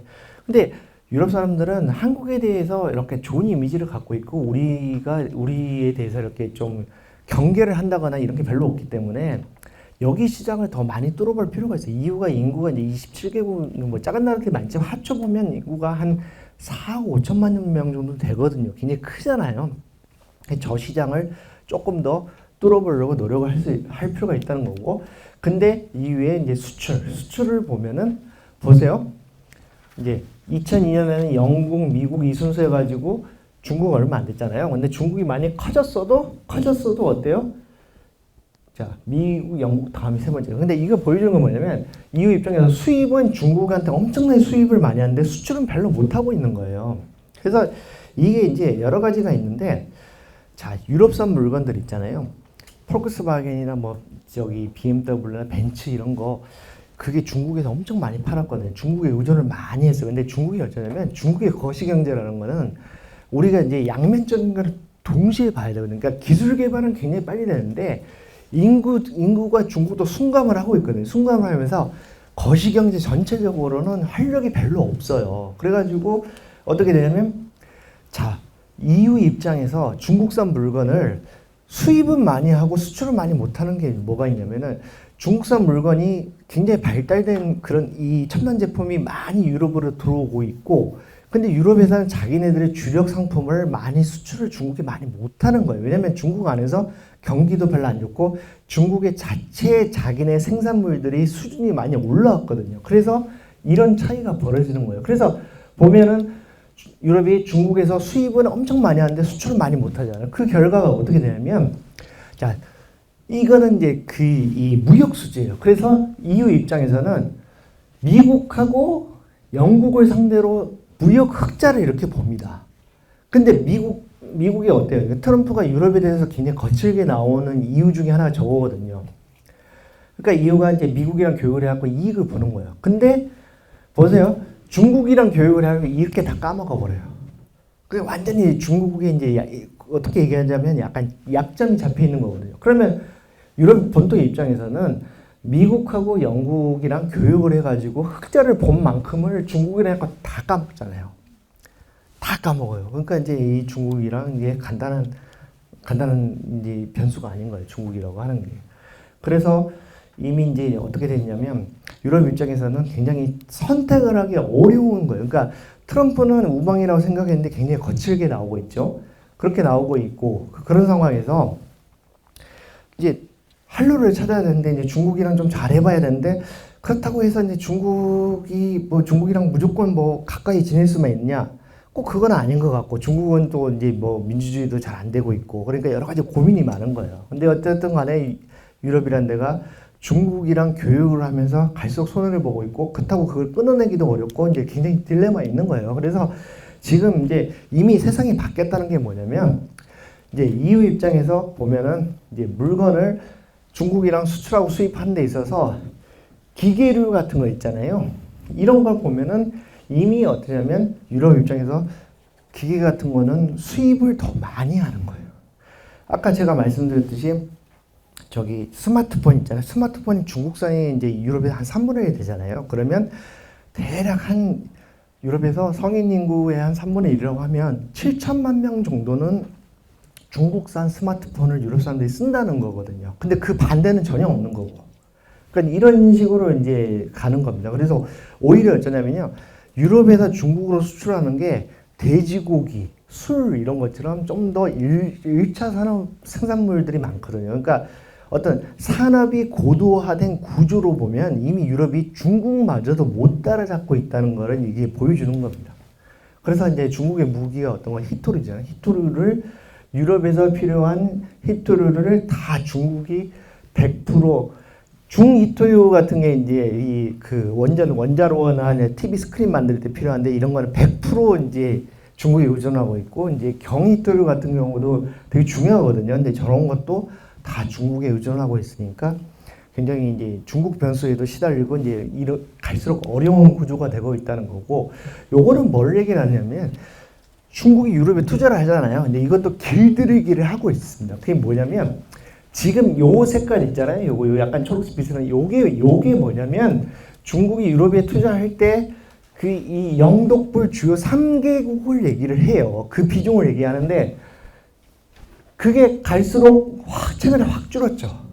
그러니까 너네 중국 입장에서는 너네가 우리 말을 안 들으면 너네 투자 안 해 이런 거고 어디다 투자를 하냐면 헝가리에다 이렇게 투자를 많이 하는 거예요, 중국이. 그러니까 이게 뭘 얘기하냐면 이미 이제 중국이 유럽을 길들이기를 하는 거예요. 헝가리의 이제 빅토르 오르반 정권이라고 하는 건 굉장히 친중 정권이거든요. 약간 이제 우리 말 들으면은 투자해주고 안 그러면은 국물도 없어 이런 식으로 나오고 있고 이미 끌려가고 있다는 것을 보여주는 겁니다, 이게. 그래서 CATL이 어떤 회사예요? CATL 들어보셨어요? 저거는 이제 뭐냐면 2차 전지자 배터리 세계 1위 업체인 중국 업체예요. 그래서 저 업체가 엄청나게 커지는 바람에 그때요 그 LG 에너지 솔루션이나 SK온 같은 한국의 배터리 업체들이 완전히 고전을 하고 있는데 지금 요거는 뭐냐면 CATL이 헝가리에 만들어 놓은 공장이었고 지금 두세 달 안에 가동을 시작할 거거든요. 그래서 이 공장 엄청 크잖아요. 이런 식으로 해가지고 이제 중국이 유럽에 이제 깊숙이 들어가고 있는 겁니다. 이렇게 들어가고 있고. 그래서 이제 자, 요거는 뭐냐면 중국차 있잖아요. 여러분들 사실 중국차가 아직 현대 기아차에 비하면 모자라지만 발전하는 속도 자체가 굉장히 빨라요. 그래서 중국의 이제 그 1위 전기차 업체가 뭐예요? 비아디라고 하죠. BYD. 비아디 같은 경우에 타본 사람들이 얘기하는 건 전부 다 생각보다는 성능이 좋다라고 얘기를 하거든요. 그래서 이거는 8월 기준, 자, 보세요. 이거는 8월 기준으로 작년하고 올해 유럽에서, 자, 저기 보면 유럽 28이라고 되어 있잖아요. 저건 뭘 얘기하냐면 EU 27개국에다 영국을 더한 걸 얘기를 하는 표현이에요. 유럽 28이라고 하는 거는 그런 표현이거든요. 그러면 이 28개 나라에서 작년 8월하고 올해 8월에 등록된 차량을 분류를 해놓은 건데 이거는 이제 전기차 얘기하는 거고 이거는 플러그인 하이브리드 얘기하는 거 이거는 SUV 얘기하는 건데 중국차가 1년 사이에 어때요? 2배 넘게 팔렸다는 얘기예요. 저 속도가 어마어마합니다. 그래서 이거는 뭐냐면 이제 올해 8월에 이제 유럽의 28개국에서 이 전기차가 전 세계로 빨리 늘어나고 있잖아요. 그래서 이제 브랜드별로 본 건데 여기 보면 현대차도 한 90% 늘긴 했어요. 왜냐하면 전기차 자체가 이제 많이 늘고 있으니까. 근데 여기 보시면 중국의 비아디가 2배 넘게 늘은 거예요. 2배 넘게 늘었죠. 그리고 이제 중국차가 뭐가냐, 림모터라는 게 있어요. 림모터라는 것도 중국 브랜드, 중국의 전기차 브랜드인데 저게 굉장히 빠른 속도로 성장하고 있는데 작년만 해도 없었는데 새로 등장해가지고 2,000대 팔았는데 그게 도요타나 포르쉐보다 전기차는 더 팔았다는 거예요, 유럽에서. 그리고 이거는 이제 샤오펑이라고 이것도 중국의 전기차 업체입니다. 그러니까 저 성장 속도와 침투 속도라고 하는 거는 어마어마하다 이렇게 이제 봐야 되는 것 같아요. 다음 키워드는 뭐냐면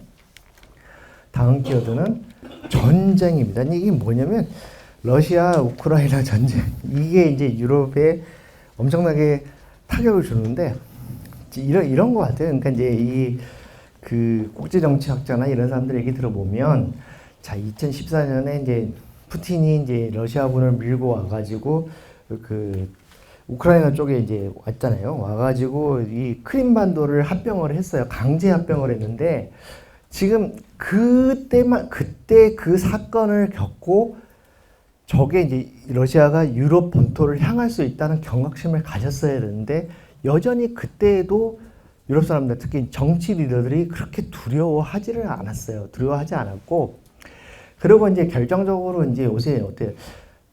독일에서 무려 이제 16년 동안 총리를 재임했던 앙겔라 메르켈이라는 분이 있잖아요. 이분이 어쩌냐면 요새 집 밖에 거의 안 나옵니다. 집 밖에 안 나고 대외 활동 자체를 거의 안 해요. 왜 그러냐면 나오면 돌 맞을까봐 못 나와요. 왜냐면 이제 독일 경제 엄청 안 좋거든요. 그 전쟁 때문에. 근데 이 메르켈이라는 분이 어떤 정책을 펴냐 아주 쉽게 얘기하면 이 독일판 햇볕 정책을 쓴 거예요. 그러니까 이게 뭐냐면 러시아한테 이제 적절하게 이렇게 러시아라는 나라가 어때요? 러시아라는 나라는 어떤 나라냐면 우리 이제 이문영 교수님 저보다 훨씬 잘 알지만 제가 이제 도식적으로 말씀드리면은 이 러시아라는 나라는 첨단 산업이 발전된 나라가 뭐 우리 러시아산 물건 뭐 쓰는 거 있어요? 없잖아요.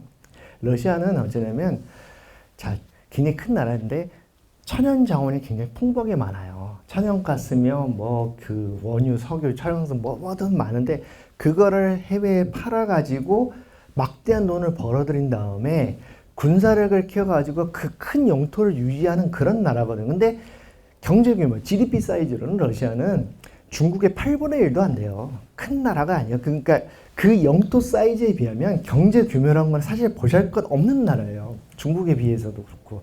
근데 그 중국 경제 규모의 8분의 1도 안 되는 나라한테 유럽이 비빌거리고 있는 거예요. 근데 메르켈이라는 분은 이제 어떤 접근을 했냐면 러시아의 이제 주된 이 나라의 그 수출 수단, 자기네 부를 불려가는 수단이 천연자원, 그러니까 원유나 천연가스 이런 거 판매이기 때문에 그거를 적절하게 길을 열어두면은 설마 언제 그에서 먹고 살게 해주면 우리를 설마 이렇게 공격을 하겠냐라는 굉장히 안이한 생각을 한 거예요. 그러니까 그 당시에는 그 판단이 맞았을 수도 있죠.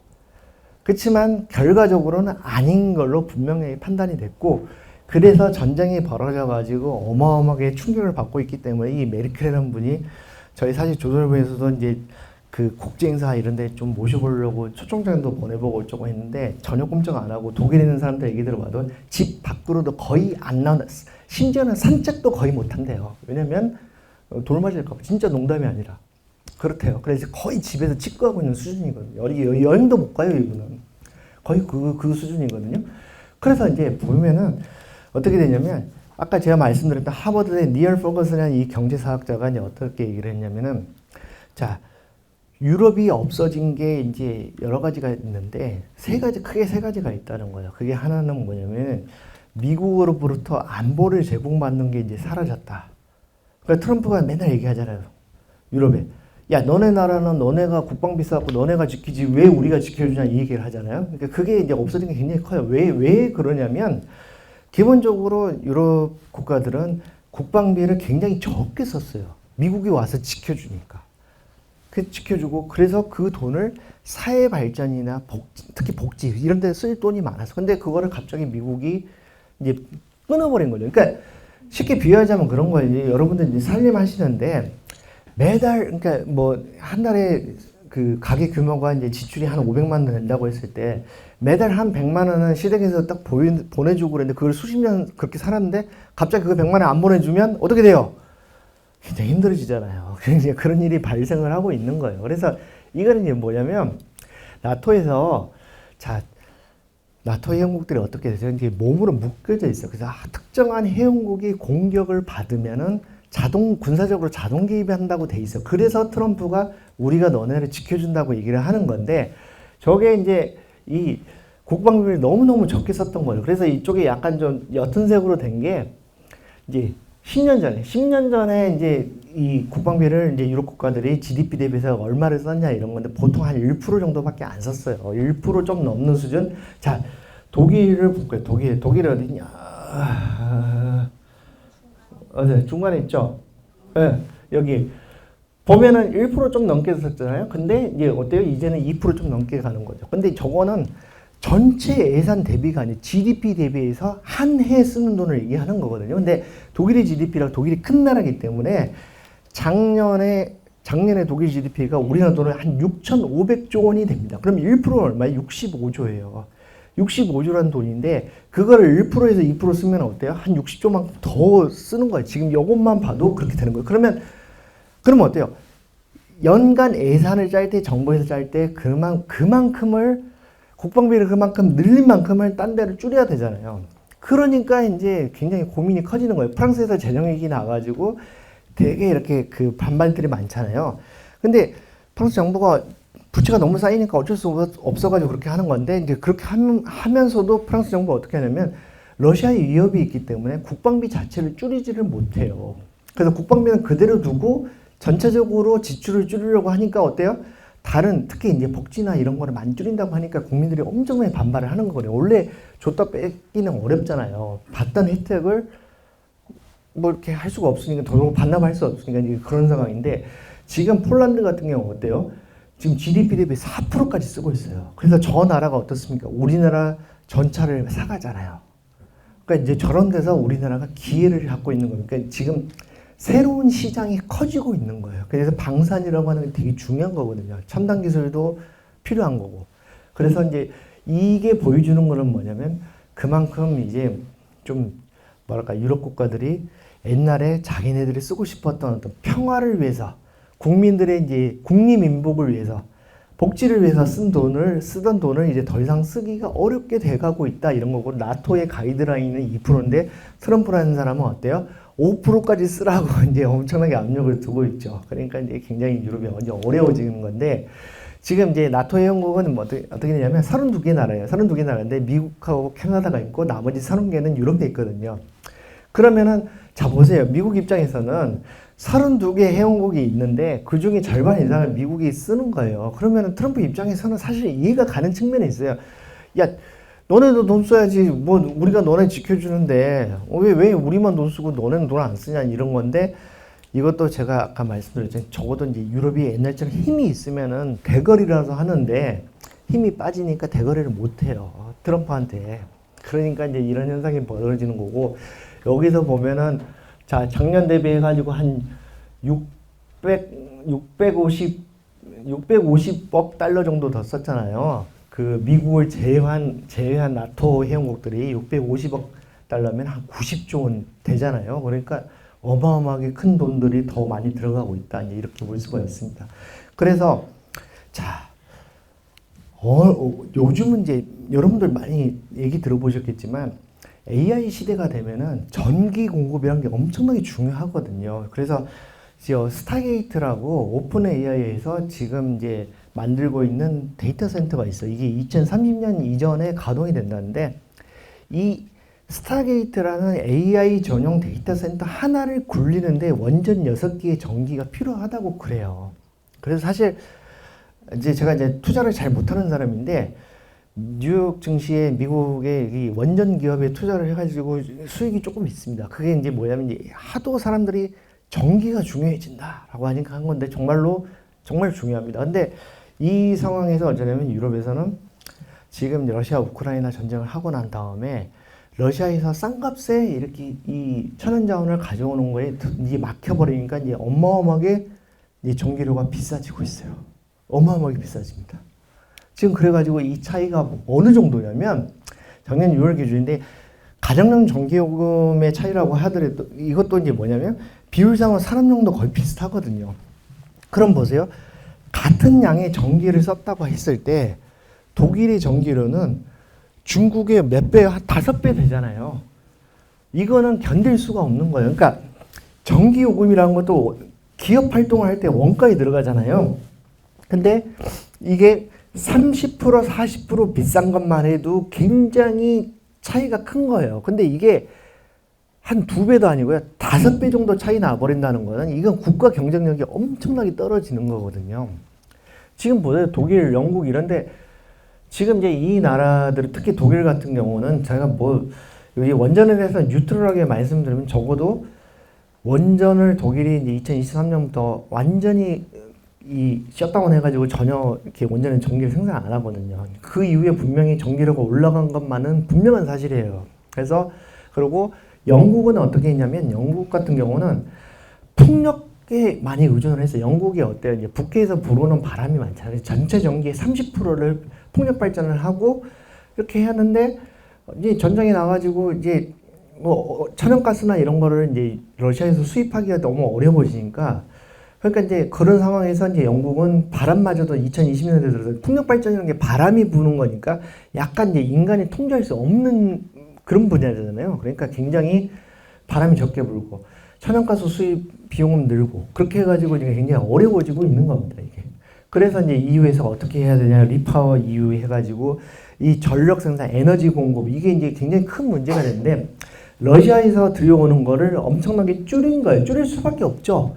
러시아가 이제 어때 아까 제가 말씀드렸지만 러시아의 이제 힘이라고 하는 거는 천연자원을 외국에 수출해가지고 벌어들인 돈으로 나라를 굴리는 그런 나라거든요. 그런데 지금 이제 EU에서는 러시아의 힘을 꺾어 놓으려면 러시아에 제재를 해가지고 이 천연자원 수출을 많이 못하게 해야 된다. 그래가지고 우리가 수입을 안 하겠다라고 해가지고 이렇게 많이 줄였는데 근데 저게 사실 큰 뭐가 없는 게 뭐냐면 러시아가 중국이나 인도에 수출을 많이 하고 있어요.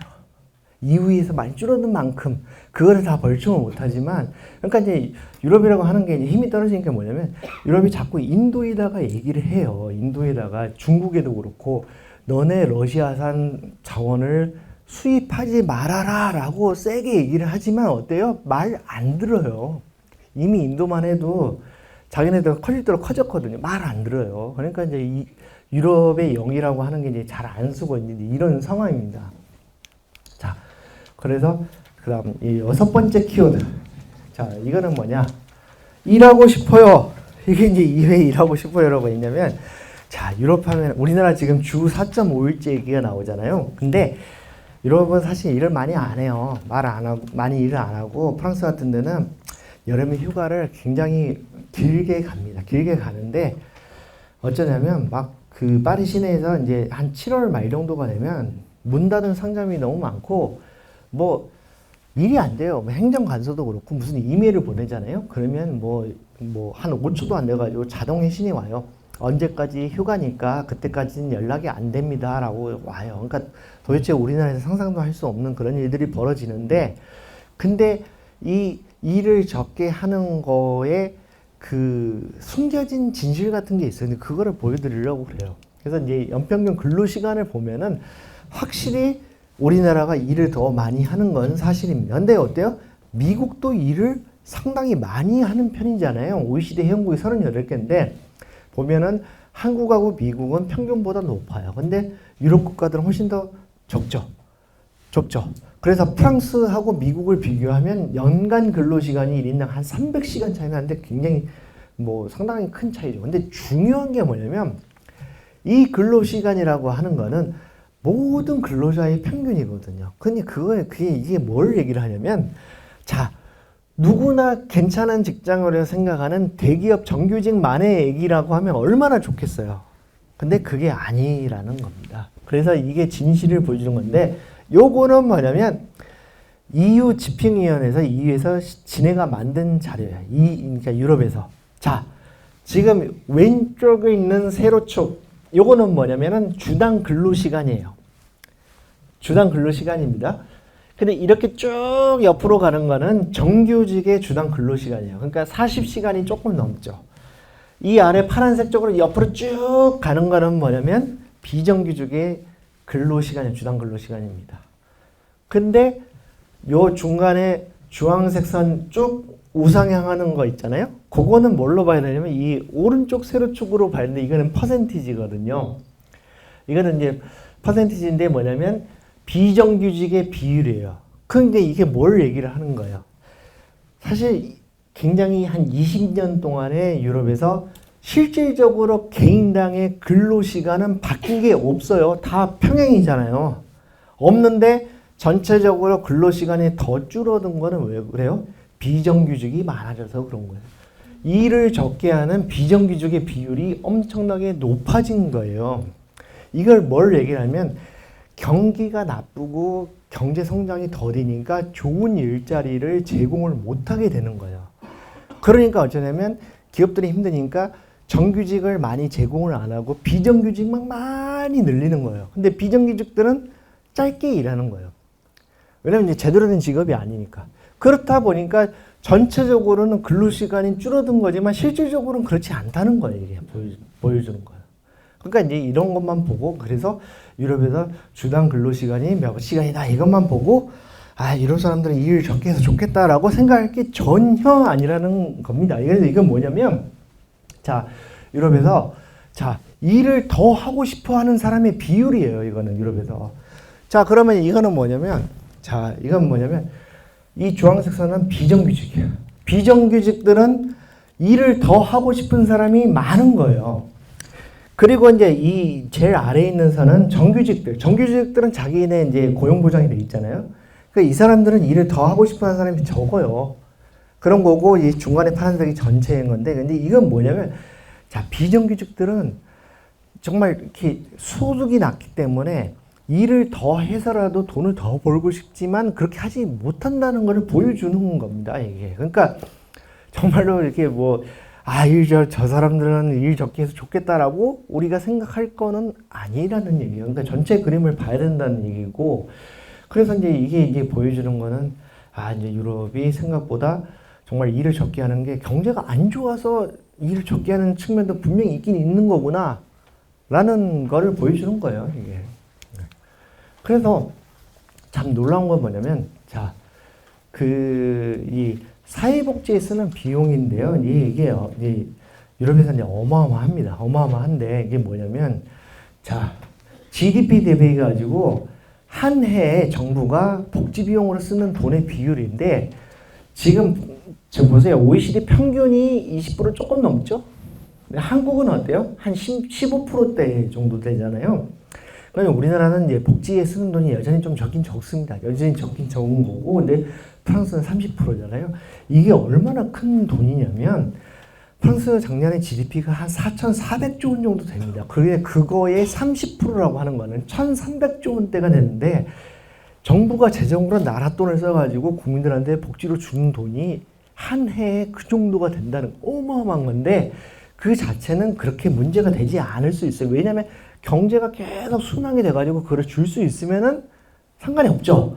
근데 그게 아니거든요. 성장률이 너무 낮아가지고 정부의 재정 수입은 적은데, 그런 적은 상황에서 굉장히 이제 지출이 많아지니까 못 견디고, 그래서 최근에 여러분들 뉴스에서 방송에서 보셨듯이 프랑스 재정위기가 저래서 오는 거거든요. 그러니까 정부도 똑같잖아요. 가게도 그렇고 기업도 그렇고 들어오는 돈이 있고 나가는 돈이 있어요. 버는 돈이 있고 쓰는 돈이 있는데, 버는 거는 적고 쓰는 거는 많아지고, 쓰는 거는 옛날 기준에 맞춰져 있고 옛날에 잘 살 때에 맞춰져 있다 보니까 그거를 견디기가 어려운 거죠.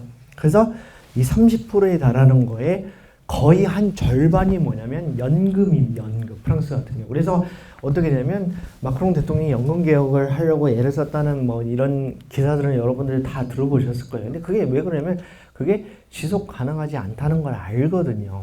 이게 갈수록 유럽도 유럽에 굉장히 큰 문제가 뭐냐면 고령화예요. 우리나라도 마찬가지인데 고령화되고 있어가지고 연금을 받아야 될 사람 많고 연금 보험료를 내야 될 사람 적어요. 그러니까 아직 이제 우리나라는 이제 기금이 있잖아요. 건강보험료도 있고 국민연금도 있고 기금이 있어가지고 주니까 지금은 전혀 마이너스가 아닌데, 이미 이제 이런 프랑스나 영국이나 독일 이런 나라들은 이제 늙은 나라들이에요. 오래된 나라들이어가지고 이제 기금이라고 할 만한 게 없어요. 없고 어떻게 연금을 주냐면 당해 논도에 월급쟁이들은 개인사업자나 해서 연금보험료를 내요.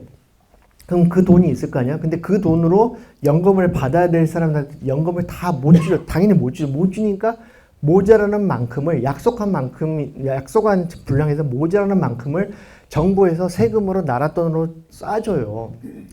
그렇게 하다 보니까 계속 재정이 나빠질 수밖에 없어요. 그러니까 정부 경제가 나쁘니까 재정 수입이 많지 않고, 그러니까 그런 악순환이 계속 벌어지는데 이미 받던 혜택을 줄이기는 굉장히 어려운 겁니다. 굉장히 어려워요.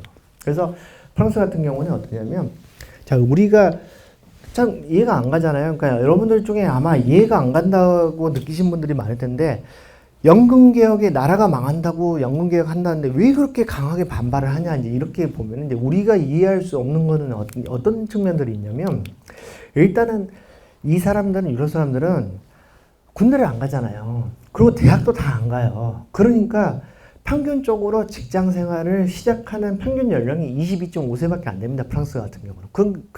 그래가지고 은퇴를 62살, 62살 돼야 이제 연금을 주기 시작해요. 그러면 그 얘기는 뭔 얘기냐면 40년을 일을 한다는 거예요. 그런데 우리나라는 어때요?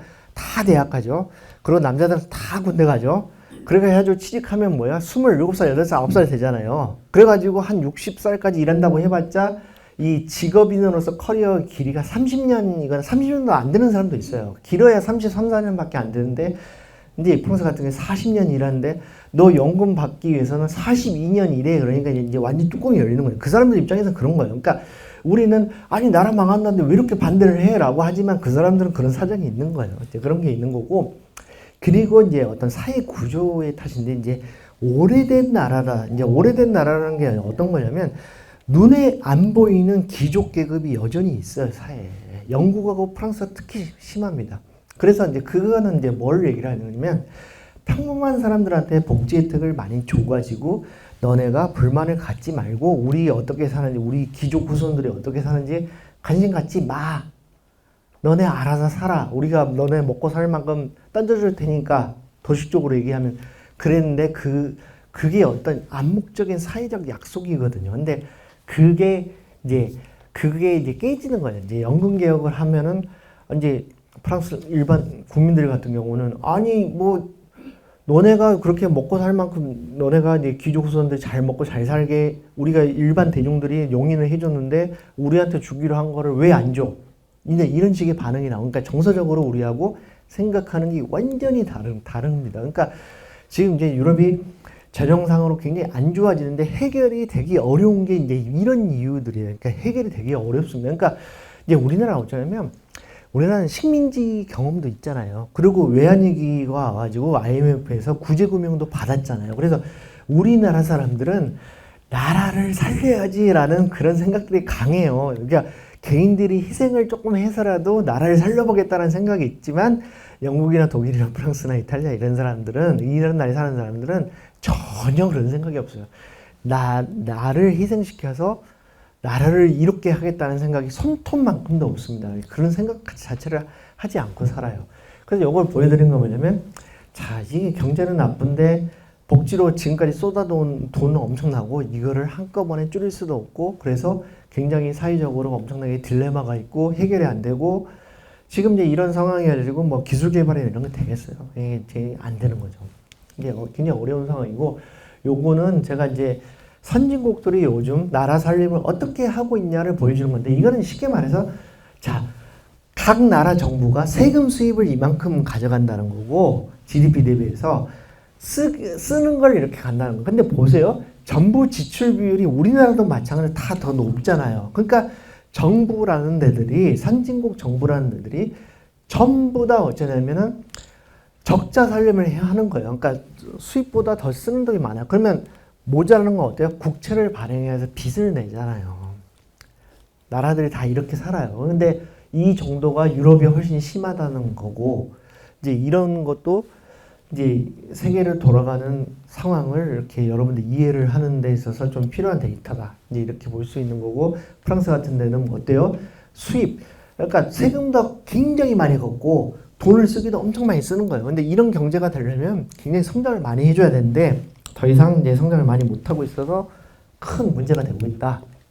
이런 거고 국민 부담률이란 개념을 여러분들이 조금 이제 아셨으면 하는데 이제 이게 뭐냐면 자, 우리 월급에서 세금 떼가잖아요. 원천징수 하잖아요. 근데 세금만 원천징수 하는 게 아니잖아요.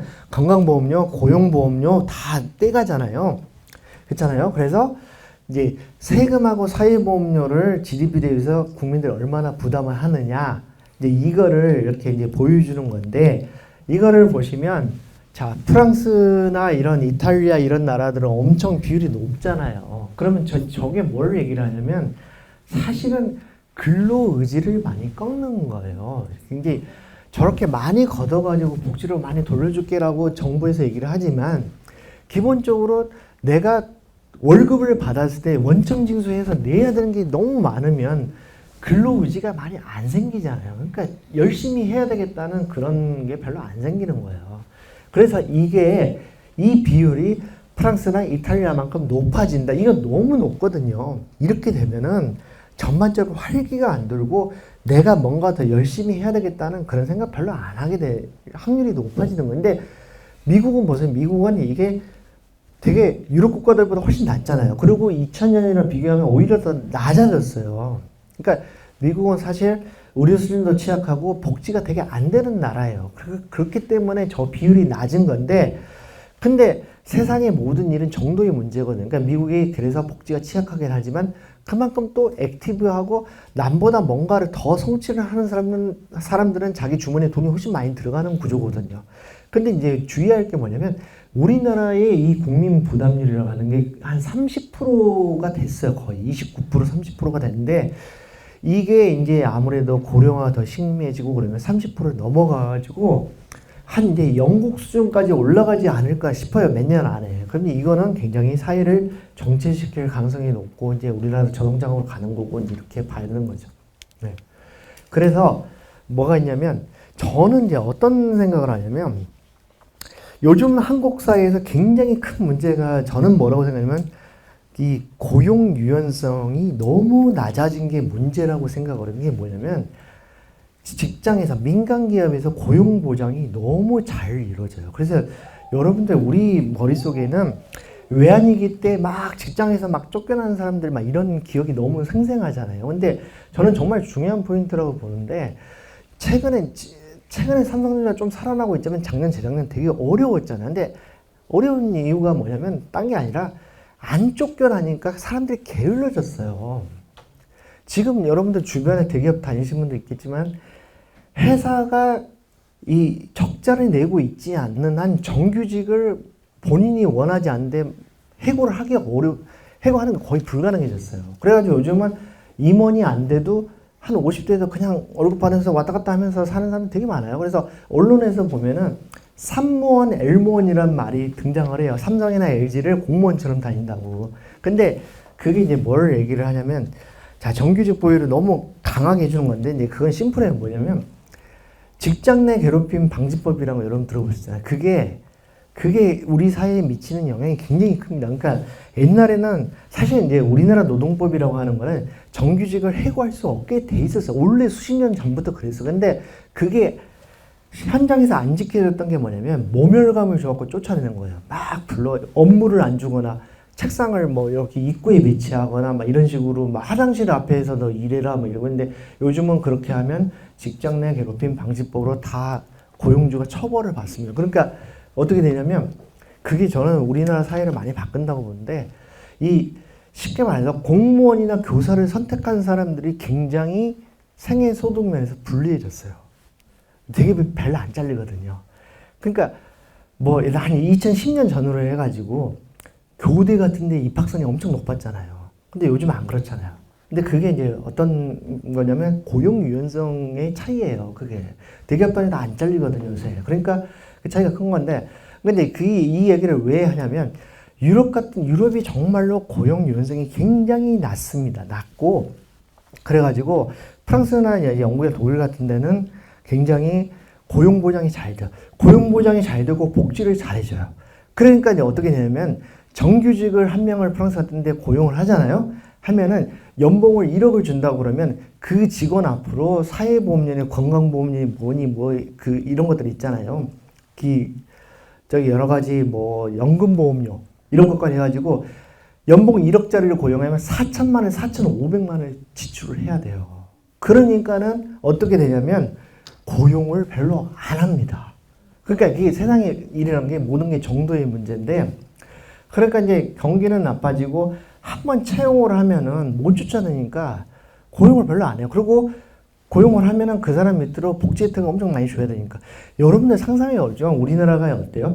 그 연금 보험료율이 우리나라 몇 프로예요? 9%잖아요. 4.5% 내잖아요. 저도 보면 제가 제 연봉의 4.5%를 회사에 내고 회사가 4.5% 내줘가지고 제 연금을 이렇게 쌓아가잖아요. 근데 프랑스는 그 9%라고 하는 게 어쩌면 27.8%입니다. 영국은 25%가 나온 거예요. 그러니까 그게 뭘 얘기를 하겠어요?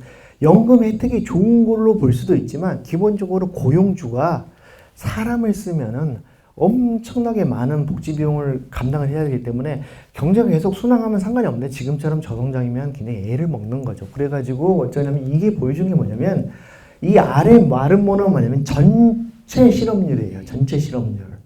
근데 위에 동그라미로 된 건 뭐냐면 청년 실업률이에요. 그러면 이제 자 영국과 프랑스를 볼까요? 전체 실업률 대비해서 청년 실업률이 너무 높잖아요. 저게 뭘 얘기하겠어요?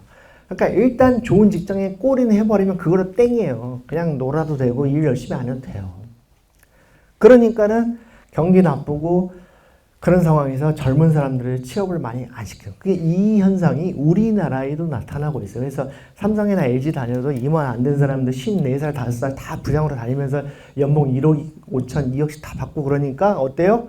기업들이 신입사원을 안 뽑아요. 근데 그게 신입사원을 덜 뽑는 거의 문제, 거기서 그치는 게 아니라 사람들이 어때요? 자기가 직장에서 쫓겨날 위험이 없다고 생각하면 일 열심히 안 합니다. 안 해요. 요즘 우리나라의 큰 문제라고 생각을 하거든요, 저는. 그러니까 그게 북유럽 얘기를 우리나라에서 많이 하잖아요. 근데 북유럽이 어떠냐면 북유럽은 플렉시큐리티라고 해가지고 굉장히 고용 유연성이 높아요. 그러니까 직장에서 우리가 알고 있는 것보다 조금 더 잘 잘라요. 대신 사회에서 사회적 안전망이 되게 받쳐져 있어가지고 사람이 직장에서 쫓겨나면 직업 재교육을 시켜서 다른 직장에 빨리 취업할 수 있게 해주거든요. 그래서 그런 나라들이 잘 사는 비결 중에 하나예요. 그러니까 스웨덴이나 덴마크가 그렇게 하는 거거든요. 그래서 여러분들 이게 착오를 일으키면 안 되는 게 서로 다른 거예요. 복지 수준이 좋고 나쁘고 이거하고 고용 유연성하고는 약간 연계된 개념으로 생각할 수 있는데 전혀 그렇지 않거든요. 그러니까 예를 들면 삼성전자라는 회사가 복지 혜택이 엄청나게 좋은 회사지만 잘 잘릴 수도 있는 회사거든요. 근데 북유럽 모델이라면 잘 올라가는 게 그런 모델로 가요. 그래서 그런 거여가지고 지금 이 유럽식의 이 고질병 있잖아요. 정규직을 많이 못 쫓아내고 그 사람 밑으로 들어간 돈이 많으니까 신입사원을 안 뽑는 그런 이런 현상들이 우리나라도 지금 나타나고 있습니다. 그래서 이제 이건 뭐예요? 미쉐린이라고 아시죠? 프랑스의 유명한 이 타이어 회사. 그래서 작년 말에 공장을 폐쇄시켰어요. 그게 이거 어떻게 되냐면 여러분이 잘 아셔야 하는 거는 트럼프가 왜 저 난리 브루스를 치고 있냐 이런 거는 이제 우리나라도 해당되는 거니까 뭐냐면 선진국은 기본적으로 인건비가 비싸고 경제활동을 하기에는 굉장히 비용이 많이 들어가기 때문에 제조 공장들이 해외로 많이 나가버렸어요. 근데 이거를 최대한 많이 안 나가게 국내에 붙들어 놓는 게 되게 중요한 거거든요. 근데 아주 심플하게 뭐냐면 미국도 그렇고 유럽도 그렇고 제조업체들이 많이 나가버렸어요. 동유럽, 중국, 뭐 동남아 했고 많이 나갔어요. 남미로도 나가고. 근데 미국은 그 빈자리를 빅테크들이 등장해서 채워준 거예요. 그러니까 경제가 어느 정도 돌아가는 거예요. 그렇지만 그렇다고 해도 빅테크는 고용을 많이는 못하니까 그래서 트럼프가 어쨌든 간에 저소득 백인들을 달래기 위해서 공장을 많이 지어가지고 제조업을 살려야겠다 이렇게 생각을 하니까 현대, 삼성, 현대차, 삼성 해가지고 너네 미국에 와서 공장 지어라 라고 압박을 하는 거고 근데 유럽은 어쩌냐면 제조업체가 나가버린 거는 미국이랑 똑같은데 미국은 빅테크가 대체를 해줬지만 유럽은 대체를 해줄 기업이 없는 거예요. 근데 누가 가서 하고 싶겠어요? 아까 제가 말씀드린 대로 거기서 우리나라 기업이 현대차가 예를 들어서 프랑스나 독일이나 이런 데서 공장을 지어가지고 이제 투자를 한다고 치면 인건비 자체도 엄청나게 높죠. 고용과 관련된 규제가 엄청 세죠. 한번 사람 잘못 뽑으면 내보내기도 어렵죠. 그리고 그 사람 밑으로 고용보험료, 연금보험료 엄청나게 줘야 되죠. 그러니까 누가 채용을 하고 싶겠어. 입장을 바꿔놓고 하면 그렇잖아요. 그러니까 그런 거를 좀 생각해 볼 필요가 있다는 거고 그래가지고 공장을 폐쇄를 한다니까 이제 시위를 하는 거고요. 자, 자동차 생산이라는 게 어마어마하게 중요한 겁니다. 차를 국내에서 생산할 수 있는 나라의 부가가치란 건 어마어마한 건데 지금 이 유럽 3대국 보세요. 자동차 생산량 어마어마하게 줄었잖아요. 지금 우리나라가 한 350만 대 생산을 하거든요. 그러면 이제 프랑스나 영국보다 훨씬 많이 생산을 하는데 이 연간 산업에 미치는 영향이나 고용에 미치는 영향이 어마어마하게 큽니다. 자동차라고 하는 거는 뭐 부품이 수백 개, 수천 개 들어가잖아요. 그러니까 이런 상황 자체가 굉장히 어렵게 유럽을 어렵게 만드는 거예요. 공장들이 다 나가요. 그리고 독일 같은 경우는 어느 정도 유지를 한다고 해도 좀 어려운 상황인 게 뭐냐면 저게 전기차가 계속 늘어나잖아요. 근데 독일이 내연기관차에 집중을 하다가 전기차가 발전한 건 이렇게 많이 벤츠나 BMW나 뭐 아우디나 독삼사라고 그러잖아요. 얘네가 중국보다 전기차 기술이 떨어져요. 근데 전기차라고 하는 건 내연기관차보다 부품 수가 훨씬 적거든요. 훨씬 적어요. 그러니까 이제 이 자동차 산업이라고 하는 게 헤게모니가 이제 유럽이 잃고 있고, 그래서 사실 벤츠의 브랜드 가치도 옛날만큼은 안 돼. 최근에 막 그래가지고 막 중국산 배터리 넣었다 불나고 난리잖아요, 지금. 그래서 요런 차이가 있고, 사실 그래서 정의선 현대차 회장 같은 경우는 트럼프가 멱살잡이 해가지고 미국에 투자를 해서 미국에 공장을 짓게 되니까 이건 솔직히 말씀드려서 제가 보기에는 나가고 싶은데 트럼프가 땡겨져서 땡큐 고마워 약간 이런 거라고 봐요, 그냥.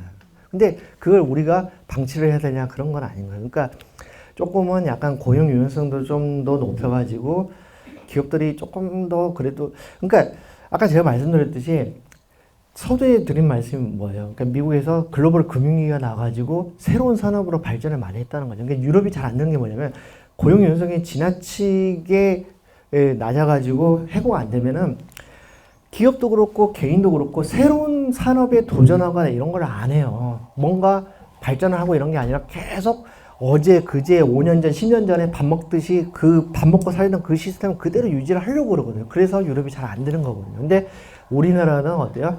진짜 유럽은 그래도 가진 게 많잖아요. 관광장도 많고 뭐 가진 게 많잖아요. 사실은 뭐 영국 같은 경우는 그 외환위기 같은 거 올 수가 없어요. 왜 그래요? 그죠? 대형 박물관에는 그 저기 문화재들 있잖아요. 그것만 팔아도 외환위기 안 올 거예요.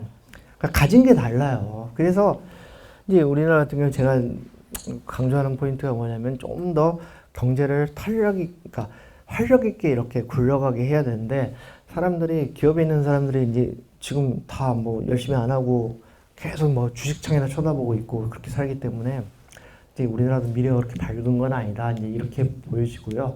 이제 나머지는 빨리빨리 이제 설명을 드릴게요. 어버이 딸이라고 하는 건 뭐냐면 그래서 유럽의 유능한 인재들이 다 이제 미국으로 갑니다. 원래 아메리칸 드림이라고 하는 거는 뭐예요? 아메리칸 드림은 뭐냐면 저개발국가 못 사는 나라 사람들이 그런 사람들이 미국에 가서 꿈을 실현하고 이런 걸 얘기했는데 요즘은 유럽에서 똑똑한 사람 다 미국으로 갑니다. 정말 그렇게 많이 갑니다. 그래서 대표적으로 보여주는 게 이제 어버이 딸이라는 게 이런 거예요. 이 인스타카트라고 하는 거는 북미에서 미국, 캐나다 제일 큰 온라인 그 배송 업체입니다. 그 장 봐주는 시스템이죠. 마켓컬리나 뭐 쿠팡 뭐 이 로켓 배송 생각하면 되는데 그 회사예요. 북미에서 미국에서 제일 큰 회사입니다. 근데 여기 CEO가 어떤 사람이 저 여자분이 40살 먹은 프랑스 여자예요. 미국 사람 아니에요. 근데 이 사람이 굉장히 진짜 거의 영화로 찍어도 될 만큼 그 스토리를 갖고 있는데 이제 이분의 이제 고향이 어디냐면 그 세트라고 그 프랑스 남부의 지중해변에 있는 조그만 도시야. 그 여러분들 시인 중에 프랑스 시인 중에 폴 발리리라고 들어보셨을 거예요. 제가 거기 가봤는데 거기 출신이에요. 그래가지고 이 사람은 자기 집안에서 고등학교 졸업장을 처음 받았어요. 그 얘기는 뭐예요? 부모가 다 중졸 이하예요. 아버지가 어부예요. 그래가지고 중학교 졸업하니까 할 때 되니까 엄마가 집에 있는 배에 태워가지고 이제 고기잡이를 가르쳐 주는데 멀미를 너무 심하게 해가지고 나는 공부를 해야지 도저히 고기는 못 잡겠다. 아버지처럼 어부를 못 하겠다 해가지고 공부를 해가지고 파리에서 대학을 나온 다음에 미국에 가서 UCLA 미국에 가서 이제 MBA를 땄어요. 그러고 나서 페이스북에 들어가 일을 잘하니까 승승장구했고 여기 이 큰 기업의 CEO가 됐는데 그러니까 이런 게 보이는 게 뭐냐면 아메리칸 드림이라고 하는 게 이제 유럽 사람들도 똑똑한 인재들 다 갖는 거예요. 이 사람은 유럽에 계속 있었으면 이런 기회를 절대 잡을 수가 없었을 거예요. 그리고 이 사람은 자 왓츠앱이라는 거 들어보셨을까요? 우리나라 사람들 카톡을 쓰잖아요. 서양 사람 미국과 유럽에서는 이제 우리나라의 카카오톡에 해당되는 게 왓츠앱인데 이게 30억 명이 씁니다. 근데 이거를 만든 사람이 이 양쿰이라 우크라이나 사람이에요. 이 사람은 우크라이나에 태어나가지고 중학교 때인가 미국으로 갔어요. 그래가지고 이거를 개발을 했는데 이 사람이 이거를 2014년에 이 왓츠앱을 페이스북에 팔았어요. 판 돈이 얼마냐면 190억 달러인데 우리나라 돈으로 한 25조 원입니다. 그러니까 이 사람은 미국에 가지 않았으면 왓츠앱이라는 걸 개발할 수도 없었고 그리고 개발을 설령 했다 하더라도 30억 명이 쓰는 플랫폼이 될 수도 없었고 그럼 미국이 아니었으면 이 사람이 이제 이런 걸 개발해서 많은 사람이 샀다 하더라도 190억 달러라는 돈을 받고 팔 수도 없었을 거예요. 아마 제가 알기로는 우크라이나계 사람 중에 제일 성공한 사람일 거예요. 그래서 이 사람은 뭐냐면 이 사람은 아마 들어보셨을 건데 자 2020년인가 그 코로나 사태 때 이제 백신을 못 본다고 그러니까 이제 그 당시 대통령하고 이제 화상회의를 했던 모더나 CEO입니다. 근데 그때만 해도 어쩌냐면 당연히 미국 기업의 CEO니까 이 사람이 미국 사람인 줄 알고 한국 언론에서 어떻게 썼냐면 저 사람 이름 저렇게 쓰는데 스티븐 반셀로 썼어요. 그랬다가 알고 보니까 이 사람이 프랑스 사람이라는 걸 알고 스테판 방셀로 씁니다. 근데 이 사람이 모더나의 지분을 얼마 갖고 있냐면 우리나라 돈으로 한 2조 원어치는 갖고 있어요. 자기 개인 돈이라고 봐야 되죠, 거의. 근데 그만한 성공을 유럽에서 하기 어렵다는 거고 이 AI 4대 천왕이 이제 얘기가 많이 나오는데 이 사람은 앤드루 웅이라고 이 딥러닝을 발전시킨 사람인데 이 사람은 홍콩계 영국인이고요. 이 사람은 프랑스 사람이에요. 이 사람은 이제 뭐냐면 뉴욕대 교수하고 이제 메타, 페이스북에서 AI 총괄을 하는 사람인데 이 사람은 프랑스 사람이에요. 프랑스에서 박사학위까지 더 꺼온 사람이에요. 그리고 이제 이 사람은 이제 구글에서 구글에서 AI를 10년간 총괄했고 이제 지금은 이제 토론토대 명예교수한 제프리 힌턴이라고 이 사람 영국 사람입니다.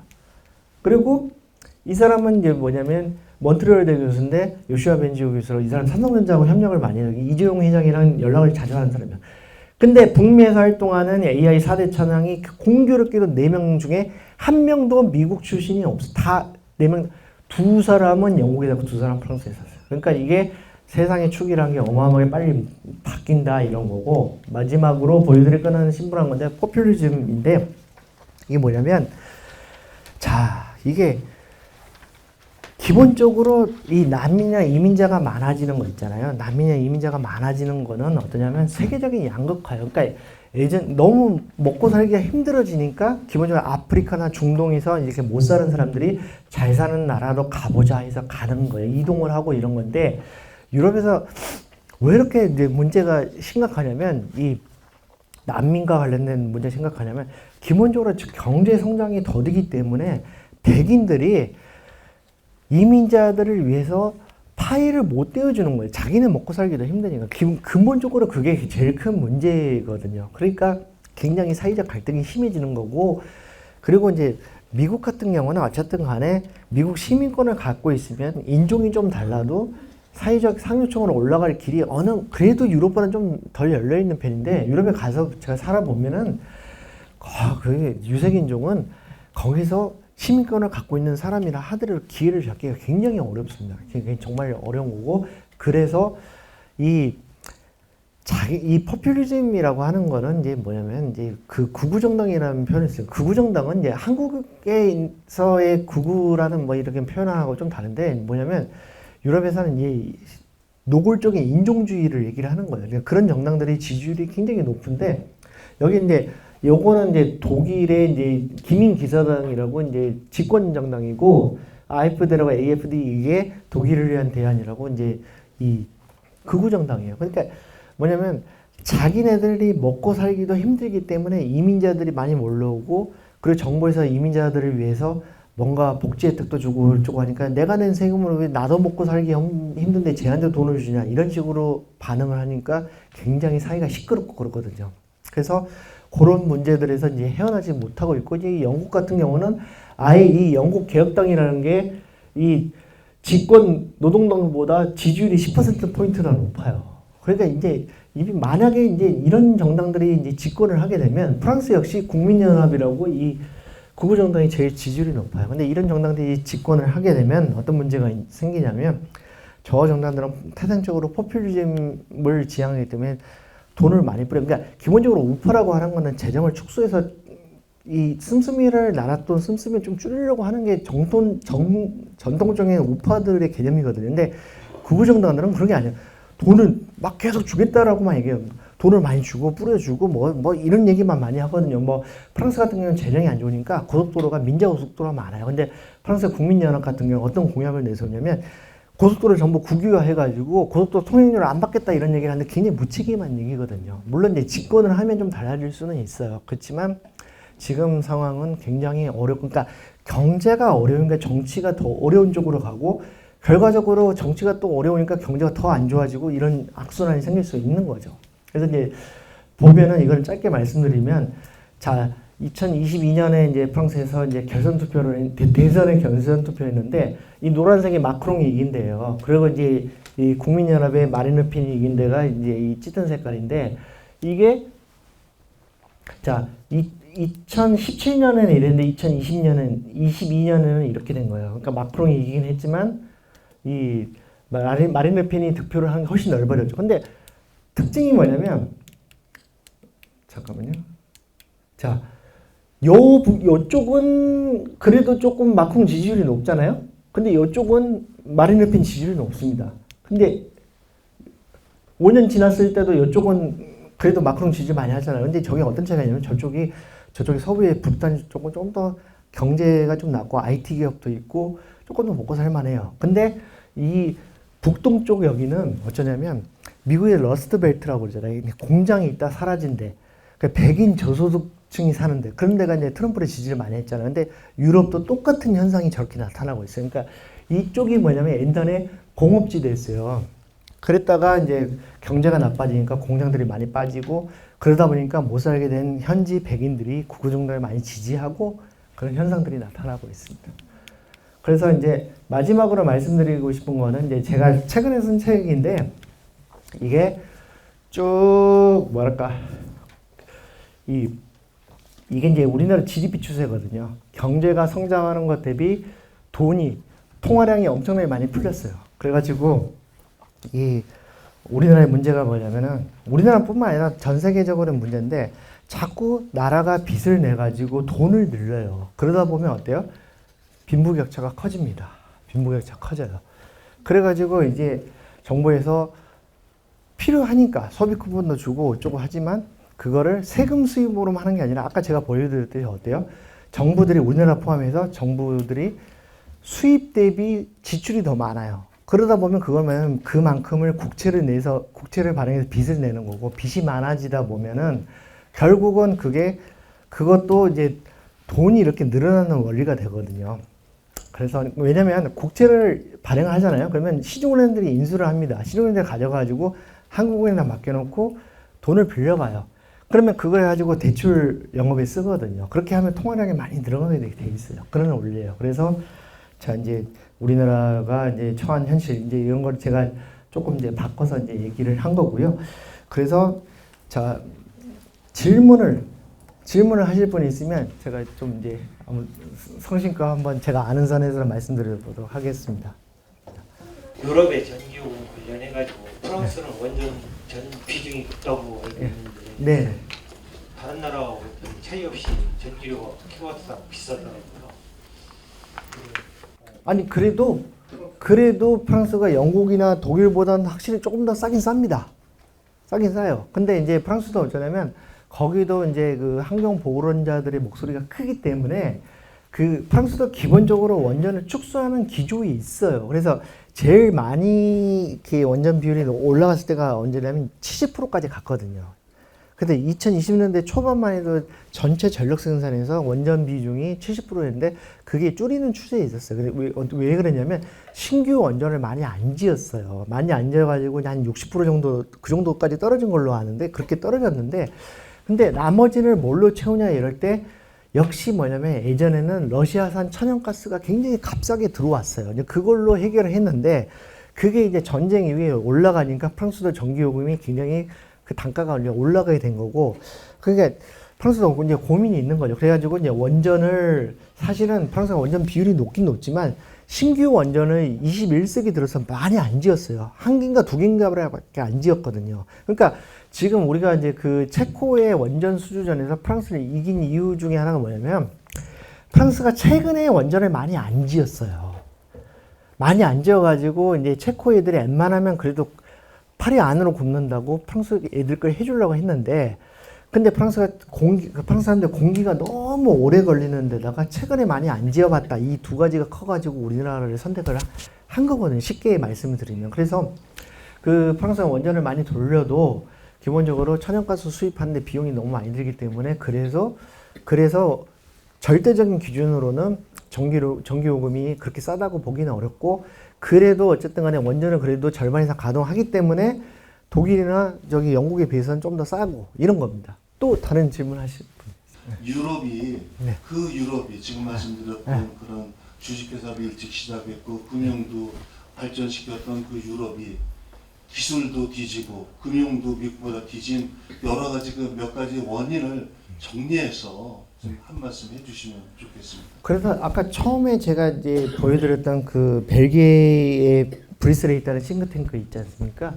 거기 그 1인당 GDP 해가지고 이제 미국이랑 유럽 국가 이제 해서 나래비 세워서 비교를 해본 그 연구소의 그 소장이랑 인터뷰를 했었는데 이제 그분이 스웨덴 분인데 이게 뭐 어떤 얘기를 하냐면 그냥 쉽게 말해서 굴뚝 산업을 붙잡고 있었다라고 얘기를 해요. 근데 굴뚝 산업을 붙잡고 있었다라고 하는 거는 이제 어떤 거냐면 제가 이제 지금까지 말씀드렸지만 변화를 하려고 하는 의지가 없다는 거예요. 그러니까 아주 그러니까 대표적으로 말씀드리면 그거예요. 변화를 사람이건 기업이건 간에 변화를 모색하려고 하는 게 없는 건데 그 이유를 보면은 일단 기본적으로 우월감이 있어요. 수백 년을 우리가 세계를 이끌어 왔다라는 우월감이 있고, 그러니까 내가 잘났어 하면은 내가 변신해야 되겠다는 그런 모티브가 생기기 어렵거든요. 그게 있고, 그리고 이제 현장에 가보면은 이 뭐냐면 아까 제가 말씀드렸듯이 이제 세상이 주식회사 말씀하셨잖아요. 주식회사라고 하는 거를 이렇게 만들었는데 그건 네덜란드나 이런 데서만 잘 됐지, 사실은 뭐 독일, 프랑스, 뭐 영국 이런 데가 미국보다 원래 더 잘 됐냐 그렇게 말하기도 어려운 거거든요. 그래서 돈을 아까 제가 말씀드렸지, 돈을 돌리는 방식, 기업들이 돈을 빌려오고 끌어와서 돌리는 방식, 이것도 굉장히 중요하다. 이제 그거 거기서도 변화가 없이 계속 은행에서 돈 빌려가지고 왔다, 이런 거죠. 미국에서는 자본시장을 키워가지고 벤처 캐피탈에 투자하는 어떤 이런 돈의 흐름이 굉장히 일반화됐는데 유럽은 그걸 안 하고 있었다, 이런 거고. 그리고 이제 뭐가 있냐면 고용 유연성이 굉장히 낮다라고 하는 것도 굉장히 영향을 줍니다. 그러니까 아까 제가 막판에 강조드렸듯이 이게 사람들이 그냥 뭐 나 대충 일해도 회사도 안 잘려 이러면 열심히 안 하거든요. 그리고 다른 걸 하려고 시도를 하지 않아요. 그렇기 때문에 우리 선생님 질문해 주신 거를 그냥 정리를 해서 말씀드리면, 변화를 하려고 하는 의지가 없었다는 거, 변화를 하려고 하기 어려운 그런 건 뭐냐면 시스템적으로 이런 문제들이 있었다는 거예요. 네, 그렇게 말씀을 드릴 수가 있겠습니다. 또 이제 다른 질문 하실 분 있으면 해주시죠. 예. 네. 이유로 있을 때 네. 좋았던 점도 있고 안 좋았던 점도 있잖아요. 예. 그거랑 그다음에 예. 지금 이렇게 떨어져 나오고 있는 이런 학대들에 대해서 예. 이런 것들이 그 경제라든지 아니면 이런 게 어떤 예. 큰 영향이 있고 변화가 있을 것인가. 아까 이제 이유가 이제 전체적으로 이유라는 한 묶음으로 있으면서 이제 플러스 마이너스 이거를 말씀하시는 거예요.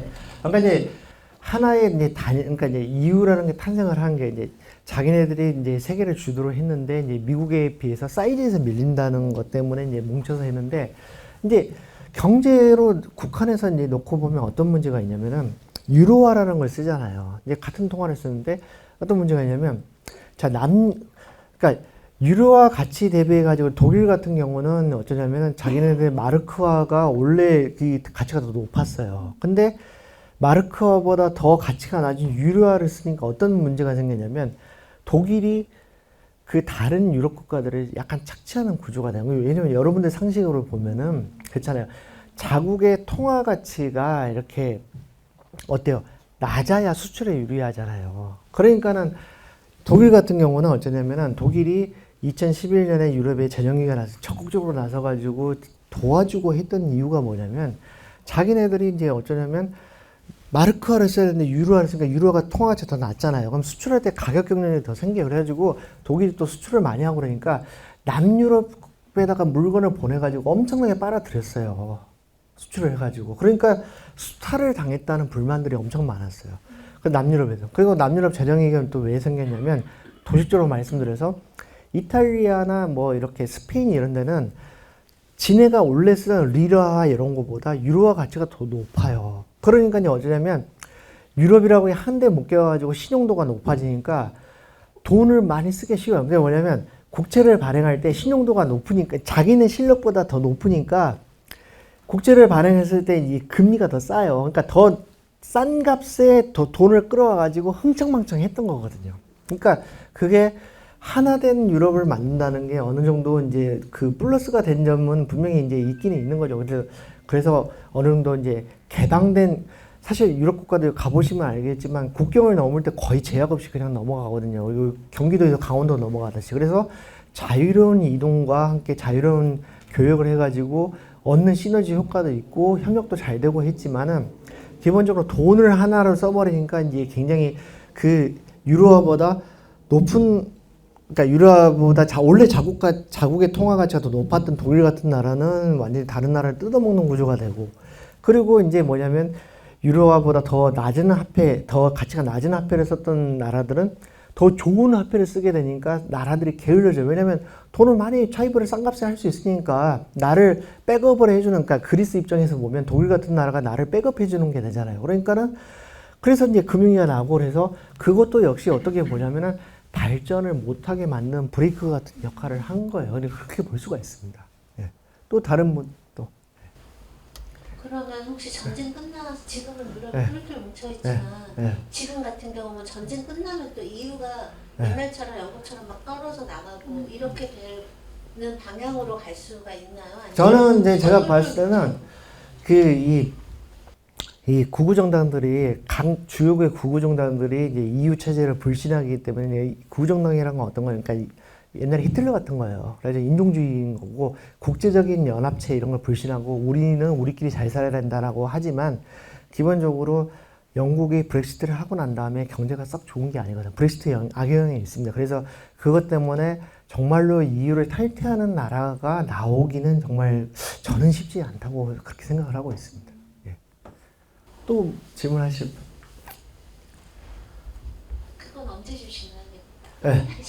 그래서 질문이 다 끝나면 드리려고 그랬는데 아니 근데 별거 아니고요. 마무리를 해야 될 시간이 네네네. 그 집에다 가셔야 되니까 제가 이제 책을 많이는 못 갖고 오고 자 이제 요거는 이제 제가 썼던 책인데 요거는 이제 제일 처음에 질문해 주신 분한테 드리고요. 요거는 요 마지막에 질문해 주신 분한테 드리겠습니다. 예.